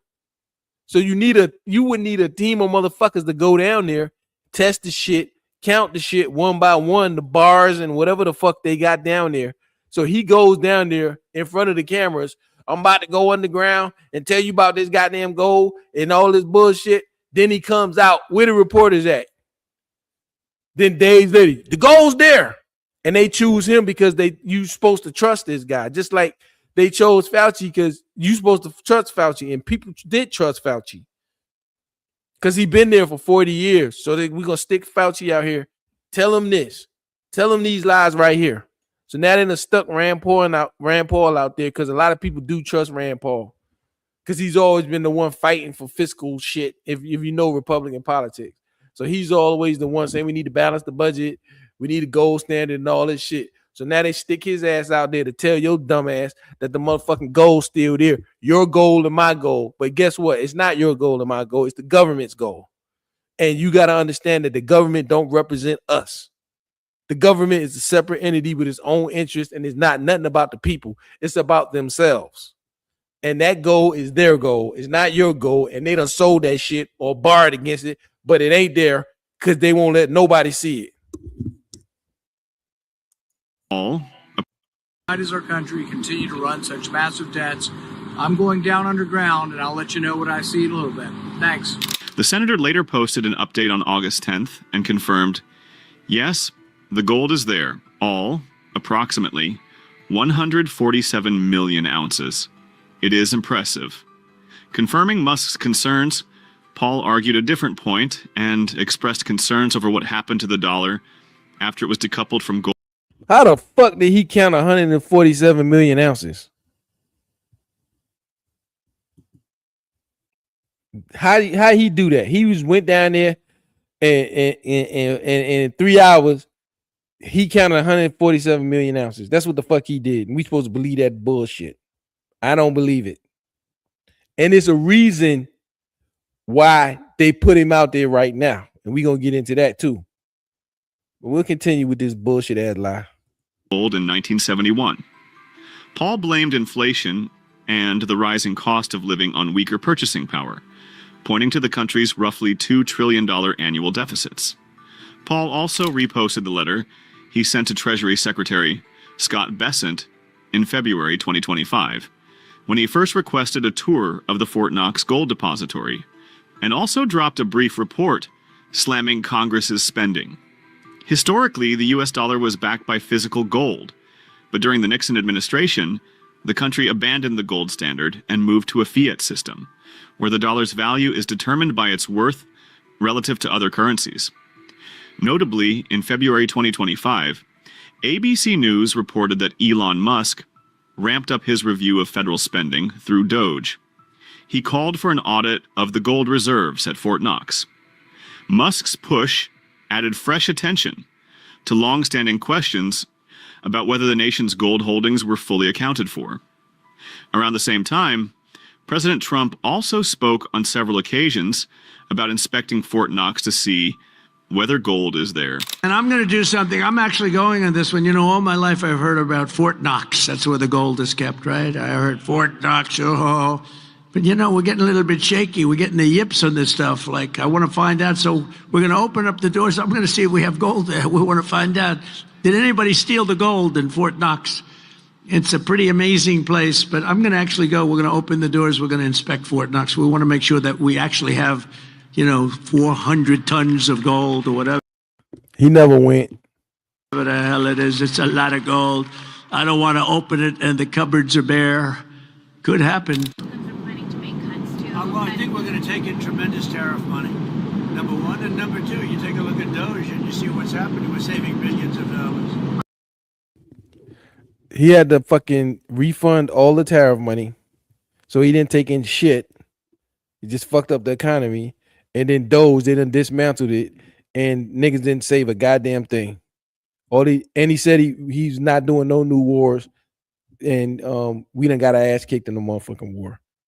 So if you believe any of these stupid motherfuckers in the government, you're dumb. They get paid to lie to you so that other people can steal from you. That's their job, including Trump. But anyway, they stuck Ron Paul out there and sent him to Fort Knox because there's some shit going on. Now, I don't know if y'all heard about the situation with the Japanese yen, but we just bailed out the Japanese yen.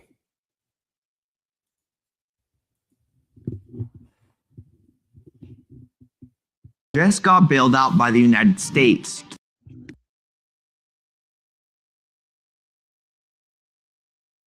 I'm addressing this just to let you niggas know, if you got money laying around like green cash bills, you motherfuckers better get some gold or some real estate, or if you got cash, I mean, they're really fucking shit up. Really fucking shit up. And there's some real fucked up shit coming. And it's getting bad out there. The tune of $35 billion. And Treasury Secretary Scott Bessent put out, Japan just got bailed out by the United States to the tune of $35 billion. And Treasury Secretary Scott Bessent put out a tweet basically saying, this is going to happen again, and it's going to get worse. Here's why that should worry you. This isn't a favor between friends. It's a sign that Japan is losing control of its own currency. And when that breaks, it doesn't stay in Tokyo. Interest rates will spike, and that hits your mortgage, your credit card, and your student loans. So let's break down what actually happened, why the Fed had to step in, and why this bailout isn't the good news that everyone says it is. The yen has been weakening for months now. By the last week of July, the yen had hit 163.9 against the dollar, the lowest level in roughly 40 years. On July 30th, US officials ran what traders call a rate check. This is where they quietly call around to gauge market conditions. And just hours later, Japan moved alone. Just after 10:30 that night, the yen jumped from 163 to 158 in about an hour. But by Friday morning, the currency had already drifted back to 160.7, proof that Japan couldn't hold the line by itself. So on Friday, the US stepped in directly.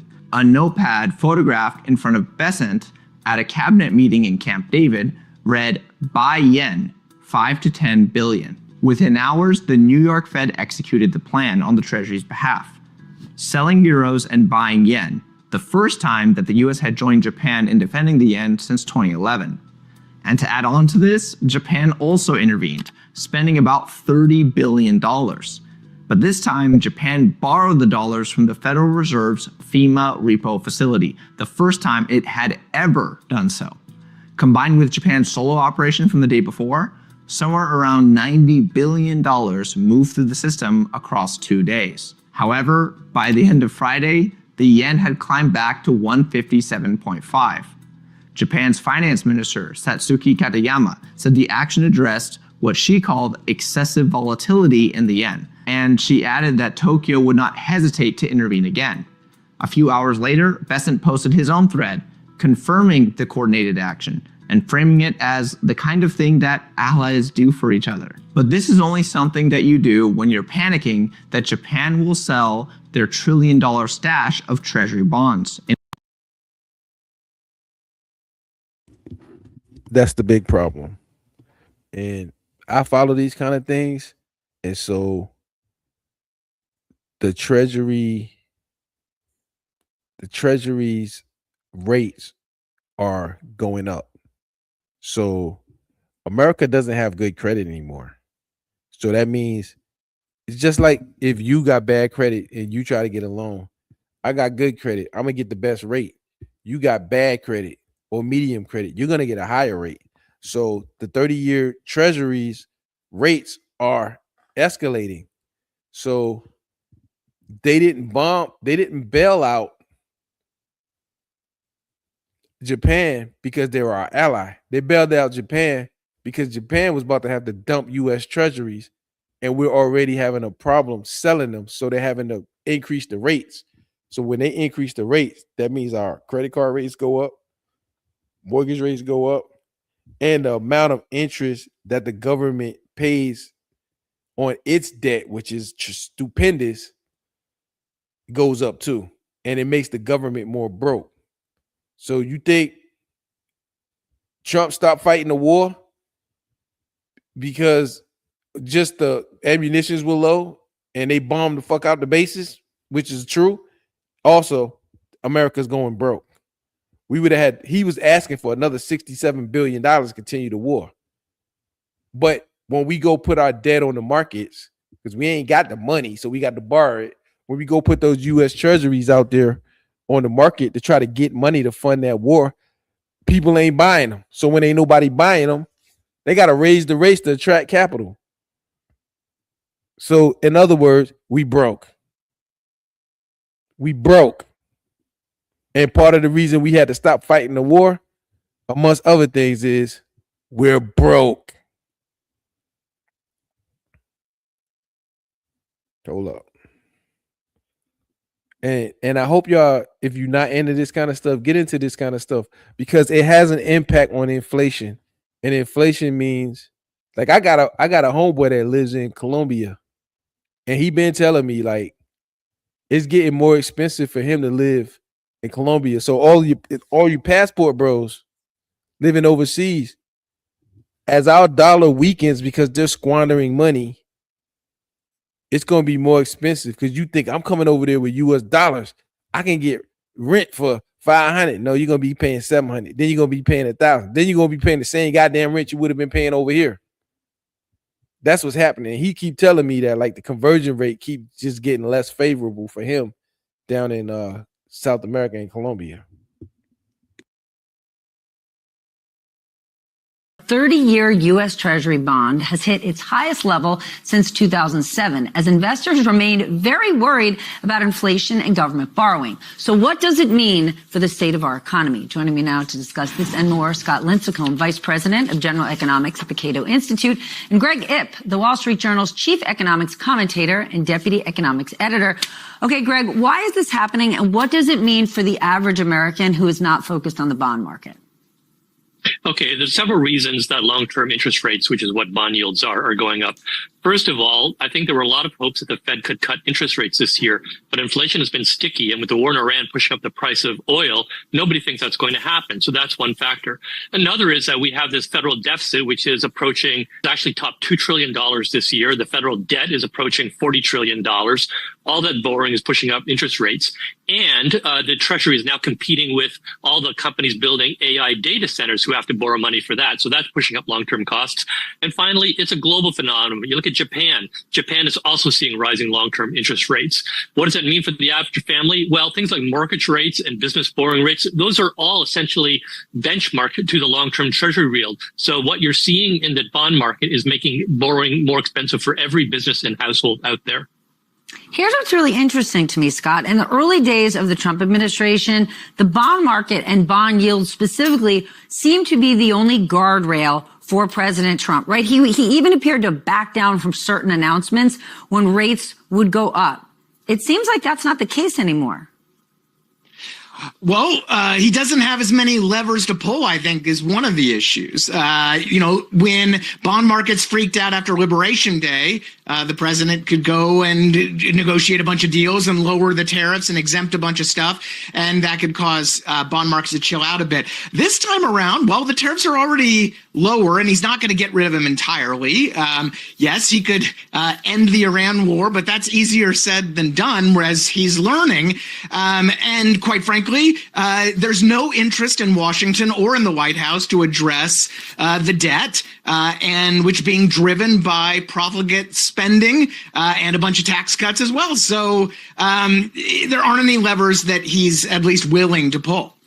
Do you know what's amazing to me? The fact that Washington has no interest in addressing the debt. Months before President Trump won, I saw Scott Bessent speak at an event, and he was practically foaming at the mouth of why we needed to elect a Republican, because our debt and deficit crisis was so disastrous. It was putting the future of our country at risk. And now here he is as our Treasury Secretary, and it's like we're pretending the debt burden is no big deal. I want to ask you about this new op-ed in the New York Times arguing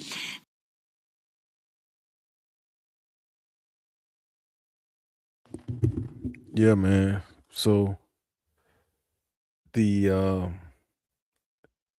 you see that if you think back to earlier, they were going back and they were putting Rand Paul out there. Why did they decide to stick Rand Paul out there now?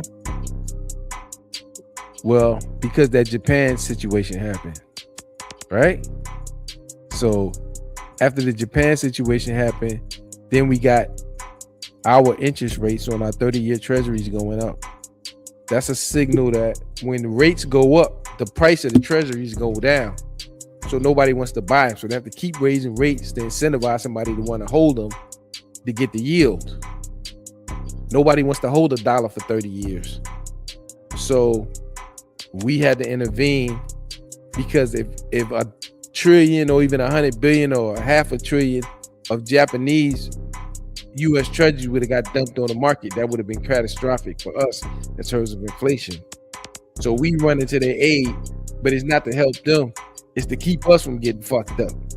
So that's just showing that the way the deficits are being spent and everything that's going on, inflation is going to continue to rise.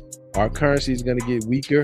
And if you're not making more money, you're going to get poorer.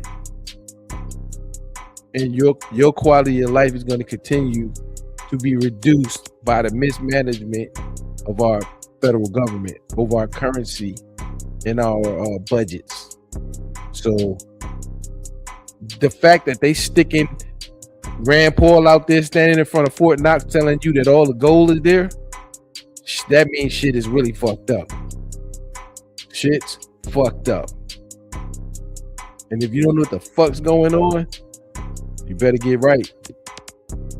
I've been building my gold civil positions, as you know, for years. Not saying that I got enough, because I don't. But at least I got something. You know what I mean? And I think stock markets as well will be a place to be. So it's just, you're gonna have to be in some type of asset. And if your income is somewhat fixed, meaning you have a salary or a job, and your salary is not going to be able to be increasing, that means they're stealing your your standard of living from you. So if you work a job and you're making $75,000, and that you get hit with 5% inflation, but you're not getting a 5% raise, they robbed you. Your standard of living went down by the difference between the 5% inflation and your raise. So if you get a 2% raise and we got 5, 6, or even 7, let's say you get 6% inflation and you get a 2% raise, your standard of living went down by 4% in this 1 year. It's slowly and systematically making you poorer if you can't push your income up. So even me, it affects me, but the only thing is I have more of an ability to affect my income. Like I said, my income's up 10% from last year. So hopefully they don't do 10% worth of inflation and I'll stay still. You know what I'm saying? But for most people, they can't make their money go up by 10%. That's why I say everything about the system's path that they put you on, when it comes to your new path to success, as it says in the title, you're gonna have to start understanding that they're planning to abuse you. They're planning to put you in debt. They're planning to make you poorer through inflation, because people are getting rich off your inflation. People who manufacture weapons, people who have government contracts, people who get paid off the government, people like Elon Musk, who they paying him for his rockets, and they paying Trump and them for some drones, and they paying these defense contractors, and they paying Palantir to track your motherfucking ass. All of those motherfuckers are getting rich off the inflation. And you working your fucking job and you getting poorer, because that's the path they put you on. They sent you on a mission to the belly of the beast, and they eating you. So my buddy was over here today all stressed out because he tired of getting double work for half the money, and he's stressed out and he trying to take a leave, but all he gonna do is remove a month worth of income because he got to go back to the belly. He can't get out the trap. He's stuck. Most people are stuck, and they're gonna inflate your ass and tax your motherfucking ass and put you in debt, interest charge your ass. They're gonna get your fucking ass. They got your ass. They got most people's by the fucking nuts. Now they stealing the value out your dollar. And they got some AI trying to take your goddamn job. So if you don't wake up out your fucking sleep and start trying to come up with your own motherfucking way to make more money and get off their path and create your own unique strategic path that came from you, you're gonna pay for that. You're gonna pay for that. So just understand, they want to get rich off of your labor. They want to get rich off charging you interest. They want to get rich off taxing you. And they want to get rich off inflating your savings away. They passing you around and they fucking you every which possible way. Even want to get paid off making your motherfucking ass sick. Or killing you. Fauci's like, I'm gonna get paid either way. Either I'm gonna get you sick or I'm gonna kill you. I'm gonna get paid off both. Choose your path. I'm gonna make you sick or I'm gonna kill you. Either way, I'm gonna get a bag for either way you go. So if that's not enough to help you understand it, you gotta start being strategic and you gotta take a different path. I didn't get no prosperity until I got off their path. I said, fuck your job. I said, fuck paying you niggas rent. I'm going back home live with my grandma. Fuck your job. I'm gonna do my own business. fuck your debt. I'm gonna pay that shit off. I'm gonna pay your mortgage. I'm gonna pay your fucking student debt. That was me deviating from their path that they had put me on to make me a fucking wage slave till I die or till I'm close to death. And I was fortunate enough to hop off that path that they set me on before I turned 40. And I seen the brother, the dude Tim Ward. He woke up at 46, but at least when he woke up, he didn't have a wife, a kid, and a mortgage. So he's able to, at least he broke free from the job and said, "Fuck the job." I don't know if this YouTube shit gonna work, but at least I'm deviating a little bit. I'm starting my deviation. A lot of y'all motherfuckers still caught up in the bullshit, man. You ain't even started the deviation, and unfortunately, some of you can't because you got too many dependents and too much debt. So it's the people without the dependents and without the debts that had the best chance of deviation from the crash dummy path that you've been set on. Maybe you could crack the code and wake up out that matrix system. Maybe you could save a little bit of life for yourself, but you better fucking wake up. You better fucking wake up, and you better wake up fast, or you're gonna die a fucking slave. That's real.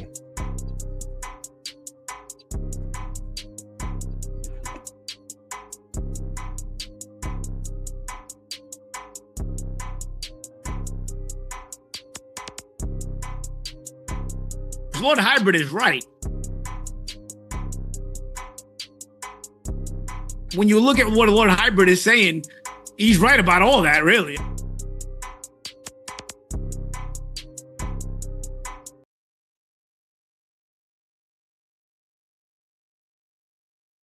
Come on, man.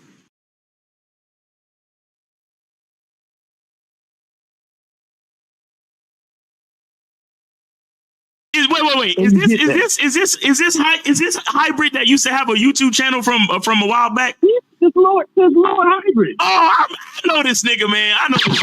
Shout out to you, bro. I used to listen to a lot of your shit, bro. I mean, I know you on that transactional shit, but some of the shit, I took a couple of your gems, though. A couple of your gems. Lord Hybrid, appreciate all of the impact that you got me to do. You got me to make content. We don't claim you. It's your boy Hybrid. You know how it go when they come to fucking hoe. You know how it go. If you ain't got no dough, you gon' fuck them ugly fat hoe, worn out old ass hoes. You know how it go. G-Wagon. I ain't even got to watch. I don't give a fuck. I got more than your pops and your granddaddy put together, motherfucker. Talking that shit, whatever, nigga. You ain't never gonna get your shit together, you little bitch ass nigga. Ain't nobody got more money than Lord Hybrid up in here.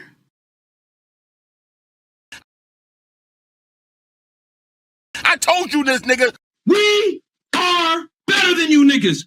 We are better than you niggas. You ain't nobody. We are better than you niggas. You're so dumb. We are better than you niggas. You ain't shit. We are better than you niggas. You ain't shit. We are better than you niggas. You ain't nobody. We are better than you niggas. You're so dumb. We are better than you niggas. You ain't nobody. We are better than you niggas. Wow. We are better than you niggas. We are better than you niggas. We are better than you niggas.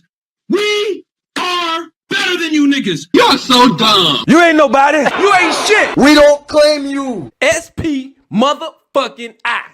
These niggas can't touch us. Suck a dog dick, nigga. Fuck you, nigga.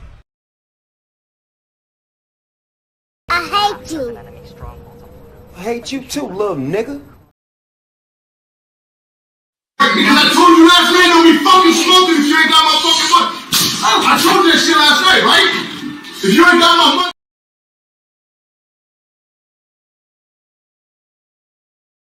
You ain't black. Stay the fuck away from these hoes, the dumb motherfuckers. Like, god damn.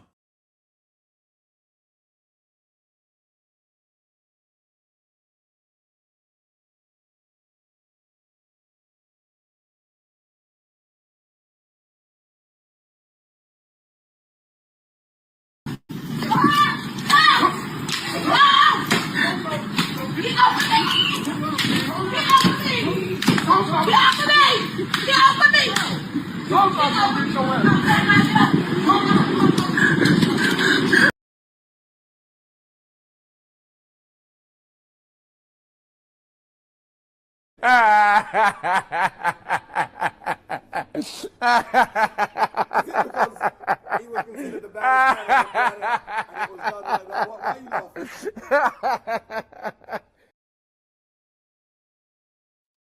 the fuck out of here.